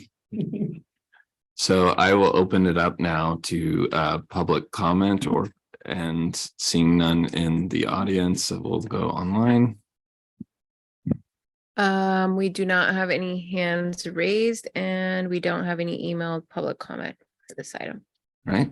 So with that, I'll close public comment and now I'll look to the council to make comment with the idea that by the end, we will either ask for revisions to the climate action work plan or accept the item as requested. I'll go to Eli. Thank you. Thanks, Phoebe. I think this is fantastic. Really want to commend your staffs and the committee's work on this. I realize that this is, as you and Charles and I think other folks have said, this is an area where there's a lot of constantly evolving, state laws and regulation. So, understanding that things may come and go over the course of the year as the state throws whatever at us. I think this is a fantastic starting point, and I would be very happy to accept it. Okay. And I'll second that. All right. Yeah, no, I'm good with it also. I do have one suggestion. It's just a timing thing. I don't know if we can take this and sync it up with the work plan we do on a council level. And I'm just making up the timing. I would leave it to staff where if you got it done by, say, September for the calendar year, and then we do our work plan in January, it may just help us if there's anything in this work plan that it needs to be escalated up to the council. It just seems like it may be easier if they're synced up, but I'll leave that up to staff. And again, it's just the timing of it. It's only a procedural type thing. Can you clarify that? Is it more that you're saying develop this at the end of the year so I think that's actually I got that comment. I think we heard that from our committee, climate action committee. Also, the planning commission was sort of getting the reports on what the strategic planning workshop and the results of the town council work plan was. And there's sort of this understanding of whether there was an opportunity for them to have the discussion with staff first about work plan before the council actually discusses their strategic planning, and sort of almost to advise and have that input into the council's annual work plan cycle. So I think that's a relevant point. My response to them was, we'll see if we can come back to them in the fall at some point and have that conversation in terms of helping to inform the council going into that, January meeting next year. Okay, and I just want to thank staff on this, and then also the climate committee. I know Park and Rec Commission did the same type thing. They gave us a totally thorough report and analysis between staff and the commission. Climate between you and then the Climate Action Committee have done the same thing. It just makes our job totally easier because Park and Rec was a little bit different. This was like about a 10-minute conversation, but if we didn't have this type of information and the way it's presented, we probably would have had a much longer discussion. So I just think that I really appreciate, again, the commission working with staff just to make our job a lot easier. So I appreciate that. Thanks. Okay. All right. So I don't have to say it. I think Adam said it best about how impressed he was with this direction. I think, your position is new, but also that committee is new. And I think we're trying to set a good precedent to be truly productive and channel all this wonderful energy. And I've heard great feedback from everybody involved that you've succeeded in that. So thank you, Phoebe. And I look forward to hearing more from you. So with that, I think Adam might want to say something, but I also have heard that I think we have a quorum. So I'm looking for an acceptance of this item. Yeah. Yeah, I'll make a motion that we go ahead and accept the proposed climate work plan. Second. All right. Okay, Councilmember Casissa. Yes. Councilmember Avazio. Yes. Councilmember Thomas. Yes. Vice Mayor Beckman. Yes. Mayor Lee. Yes. Thank you. The motion passes. Okay, so that closes item 6B. Moving to 6C. This is the consideration and possible adoption of resolution number 22/2023 to revise a few different positions. This is a 2 meeting process. This is the second hearing from what I understand and remember. Yes, no, thank you, Mayor Lee and council members. So this is the second meeting on the consideration of the adoption of resolution number 22, 2023 to revise the confidential professional technical and management salary schedule. Salary schedule C for the positions of senior civil engineer and building official, and approve salary increase for existing senior civil engineer. So as discussed at the last meeting, this resolution, if approved or adopted, would increase by 5% and adjust the salary schedule for the senior civil engineer position and building official. I'll leave it essentially at that and ask the council if there's any questions that were not answered at the last meeting. Well, it's not a super important question, but I'm just wondering, in general, are there just fewer civil engineering graduates? I mean, is that just the pool smaller? That's a good question. I'm not sure I know have a great answer for you. My impression is that's not necessarily the case. It's just there's different areas of work where these individuals are sort of more competitive areas in the private sector that they're going and working in. I don't know if actually Mayor. Yeah, so I work for an engineering firm, but so part of it is the two discussion points that we had at the first hearing was it's our locality to basically have home ownership and the salary range and everything. There's other municipalities that could provide that back end lifestyle that is competitive, even at the same salary range for overall goals of that level of employee. And then also, we're not just talking about graduates, we're talking about graduates that then have gone through an internship program and gotten licensed, which we provide the internship program, but ultimately the license adds another level of value. And that's what we're really competing for because it is a stringent kind of process. On the building official side, I think there is a sort of an issue with with sort of the industry and construction industry trying to train up individuals and promoting this position as sort of something where that individuals could ultimately sort of train to become one of a certified building official, a chief building official. And so I do see sort of that being somewhat of an issue. It's just sort of not well known that this is something that to strive to achieve too. But anyways, that's my opinion on the matter. No. Okay. So I'll close it for questions from the council. I'll open it up to the public, seeing none in person. Is there anybody online that would like to make a comment? Or? We do not have hands raised or emailed public comment. All right. So I'll close public comment and bring it back. Is there any final comments, or can we get a motion to approve? I'll make the motion to approve or adopt a resolution number 22/2023. Second. And can I just add, I was absent at the last council meeting when this was first discussed, but I had an opportunity to watch the discussion. I'm totally good with everything that was discussed at the prior meeting. Thank you, Eli. Okay, so I have a motion. Can we get a vote? Councilmember Casissa. Yes. Councilmember Avazio. Yes. Councilmember Thomas. Yes. Vice Mayor Beckman. Yes. Mayor Lee. Yes. Thank you. The motion passes. All right, that closes item 16. Moving to 6D. This is the discussion and possible action by the mayor to appoint 2 council members to the Association of Bay Area Governments Marin Delegates Committee. Rebecca. Thank you, Mayor Lee and council members. This is just a brief item to make a minor amendment to our annual list of council and committee appointments.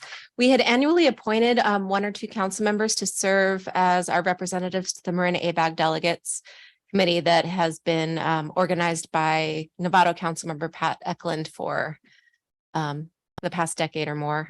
We haven't been a paying member of ABAG since 2013, but we did delegate to council members, up to 2 council members, to attend those committee meetings to sort of have a seat at the table, talk amongst your Marin colleagues on regional, to provide input on regional issues coming before the state, coming before local agencies, provide feedback.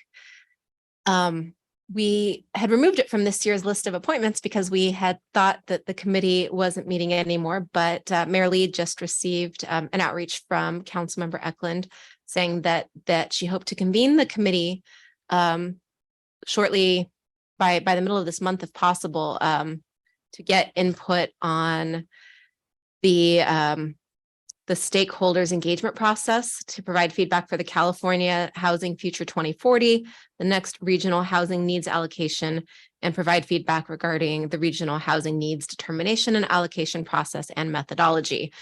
So they wanted to be able to provide our Marin feedback on how the next process goes forward. The committee does meet infrequently as needed. And right now, I think the input is needed by early May. So it may meet with some frequency over the next month, but then may not meet again for several months. It's undetermined at this point, but Councilmember Eklund did note that the meetings would be held remotely via Zoom and they would be in the evenings. And I know that there are a lot of commitments on all of your time right now. But if anybody has an interest and wants to help provide input and feedback to the stakeholder process for the housing community development at the state level, this is a good opportunity to have that seat at the table. And Mayor Lee would like to appoint one or two interested council members if we have any interested council members. Yeah. So thank you, Rebecca. So do we have to go through the formal questioning, or can we just get to whether anybody would be interested and then open it up for public comment after that, and then we'll make any appointments? I don't recall who the most recent appointee was. I don't know if it was Vice Mayor Beckman or if it was our former Councilmember Kuhnhart, but if there's anyone who can speak to. So I'll just leave it open. Yeah, we have 2 open positions. Do I see any 2, 3, 4 people that might be interested? I personally am overwhelmed and cannot commit to that extra environment.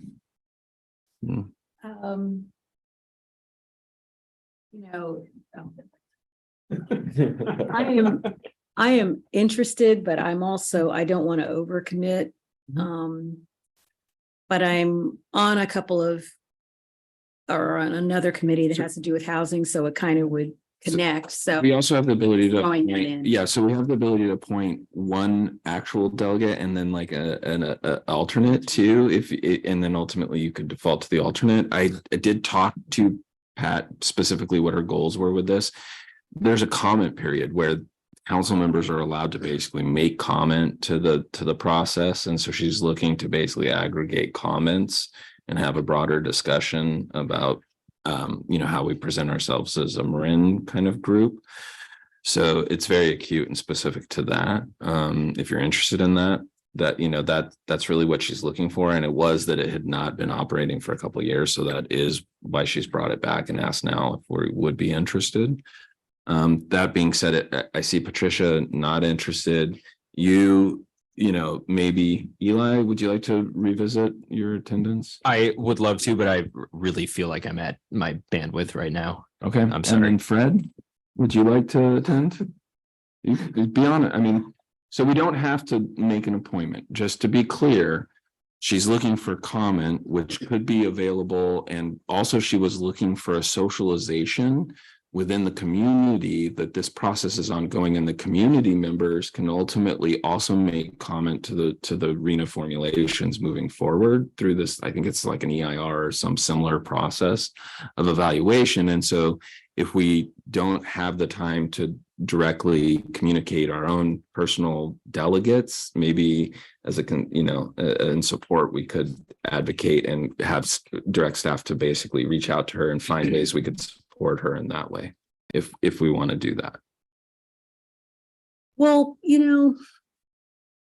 I'll take it. All right. I mean, Okay, I'll tell you what, you take it. because You take it, I'll be an alternate, or I can go to those meetings. It depends again on the timing. exactly. It sounds like they don't know when they're going to be meeting.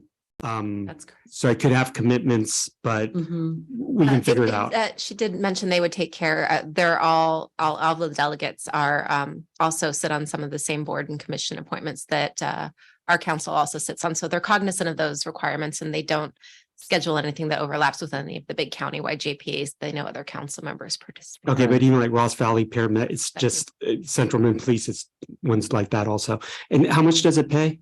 Well, if they meet in person again, I know Councilmember Eklund did bring wonderful snacks to those meetings. Darn, no, I'm just kidding. Thanks. Peanuts then it is. It's 9:30, so I don't know if we need to interrupt this or if to look to basically extend it for another half. I'll go ahead and make a motion to extend the half hour to 10 o'clock. Second. I heard Vice Mayor Beckman, first I'll put him as second. Councilmember Casissa. Yes. Councilmember Avazio. Yes. Councilmember Thomas. Yes. Vice Mayor Beckman. Yes. Mayor Lee. Yes. Thank you. Okay, so I've heard the discussion. I'm going to open it up to public comment really quickly before we make the appointments. We do not have any hands raised and I checked, there's no emailed public comment on this item. All right, so I'll close public comment and then I will appoint Rosa as the prime and the what would be the alternate Fred. Yeah, and if I have time, I'll attend the meeting. Yeah, great.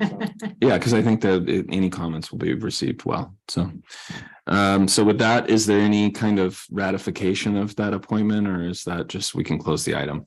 Okay, so I will close that item and that closes our business items, which now brings us to council reports. Town Manager Adam Wolf. Just an update from my last report. I think I mentioned that there was going to be a carnival at the Village North Lot. There is not going to be a carnival. It was at Santa Fe. So, yeah, well, it's probably a more appropriate location, so I'll leave it at that. I did attend, and I'll just say I attended a mayor and town manager chat at the farmers market at town center, which as always is enjoyable, and just seeing who you get to come up and talk to you. So that was great. And I also attended a Lions Club meeting. So I trying to make the rounds and meet all the great community members that we have out there. So that was a good experience for me, and I thought it was productive. So I will leave it at that. Oh yeah. Thank you. I appreciate that. So one other thing, the planning commission next week will be reviewing the town park restroom project.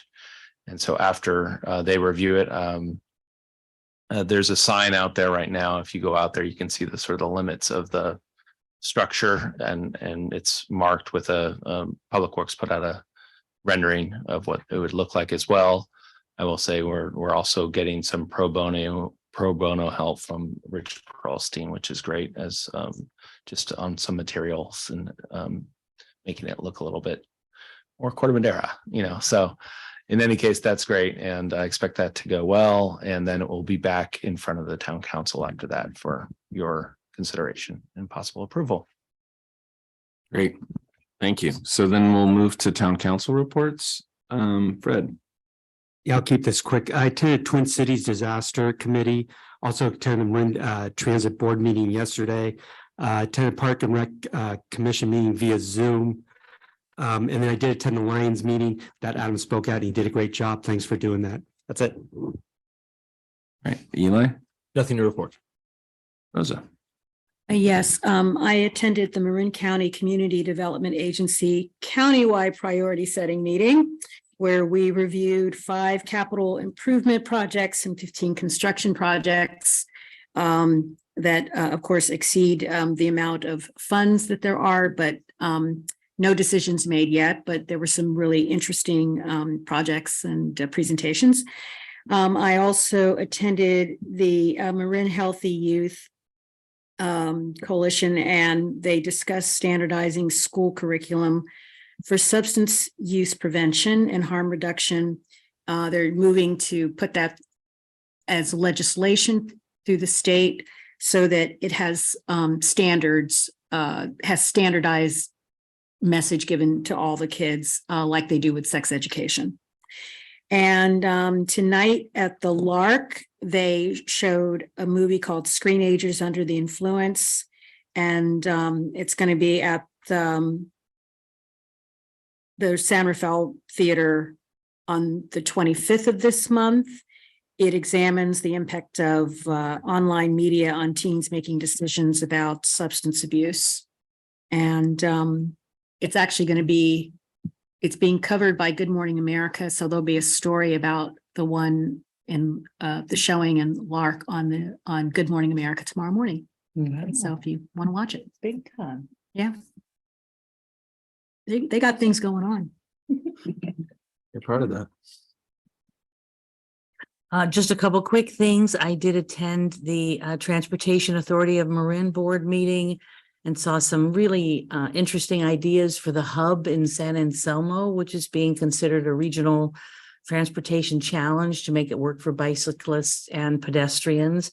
And one of the most popular was a roundabout, which of course is very controversial until people get them and then they love them. And then the only other thing is I have signed up to attend the first ever, it's called the Conference of Cities, and it's sponsored by the United States State Department.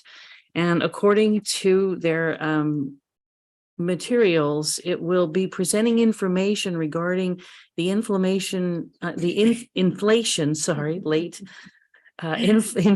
Reduction Act and how local governments can access monies from this fund, especially for climate projects. So I'm going to go. I don't know whether the town will approve it as an expense or not, but I'm going to go ahead and take it on and will submit for my expenses. And I would really love for Phoebe to be sent with me so that she can lobby for all these great climate projects. But if you're not there, I will go and report back and collect lots of business cards, and we will open up the doors to some good federal money, maybe. I think Adam wants to speak to that. I can tell he does. No, I was just going to say that will be, per the town policy on travel reimbursement for council members, that would be on the next agenda for approval from the town council. Thank you. All right. I'll keep it short. I attended the Chamber of Commerce board meeting today.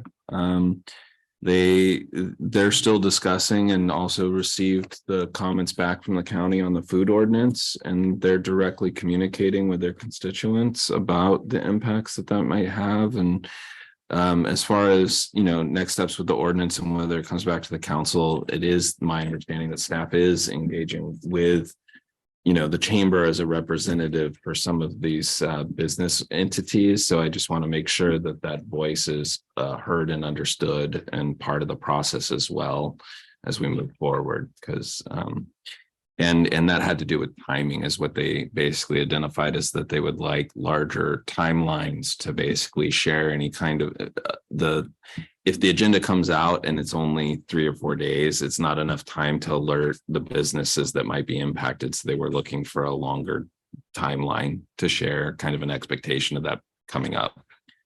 And that goes for anything that would affect business operations. So I think when it comes to energy, energization, solar, any kind of change of their gas, kind of like, they're looking for ability to be aware of that and come and give their feedback about how that might affect their businesses, which I encouraged them to, and said that I was going to talk to staff about trying to create a healthy dialogue about that.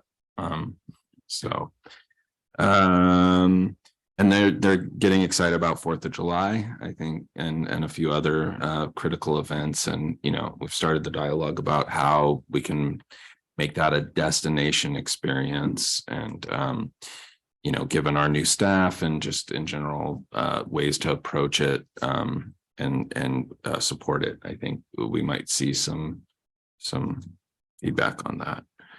I think that's it for me. I did want to mention, I heard that the Corte Madera is going to be being the host city for the Marin County and mayors and council members committee. So I think Rebecca will have more to report on that moving forward, but we were bestowed that honor, so. Thank you, Mary Lee. We volunteered. We were not bestowed. I was volunteered. The meeting that we will be hosting for our turn on the host rotation schedule will be the Wednesday, May 24th meeting of the Marin County Council of Mayors and Council Members, and more information will be coming soon. All right. Cool. So with that, I'll close council reports. A discussion of draft agenda for upcoming council meeting. Anyone have any comments? Okay, so we'll leave that for the review of the agenda done. We don't have any sanitary district. Huh? Nothing. Anything? Okay. That there is no sanitary district meeting tonight. Yeah, so we'll adjourn and be done.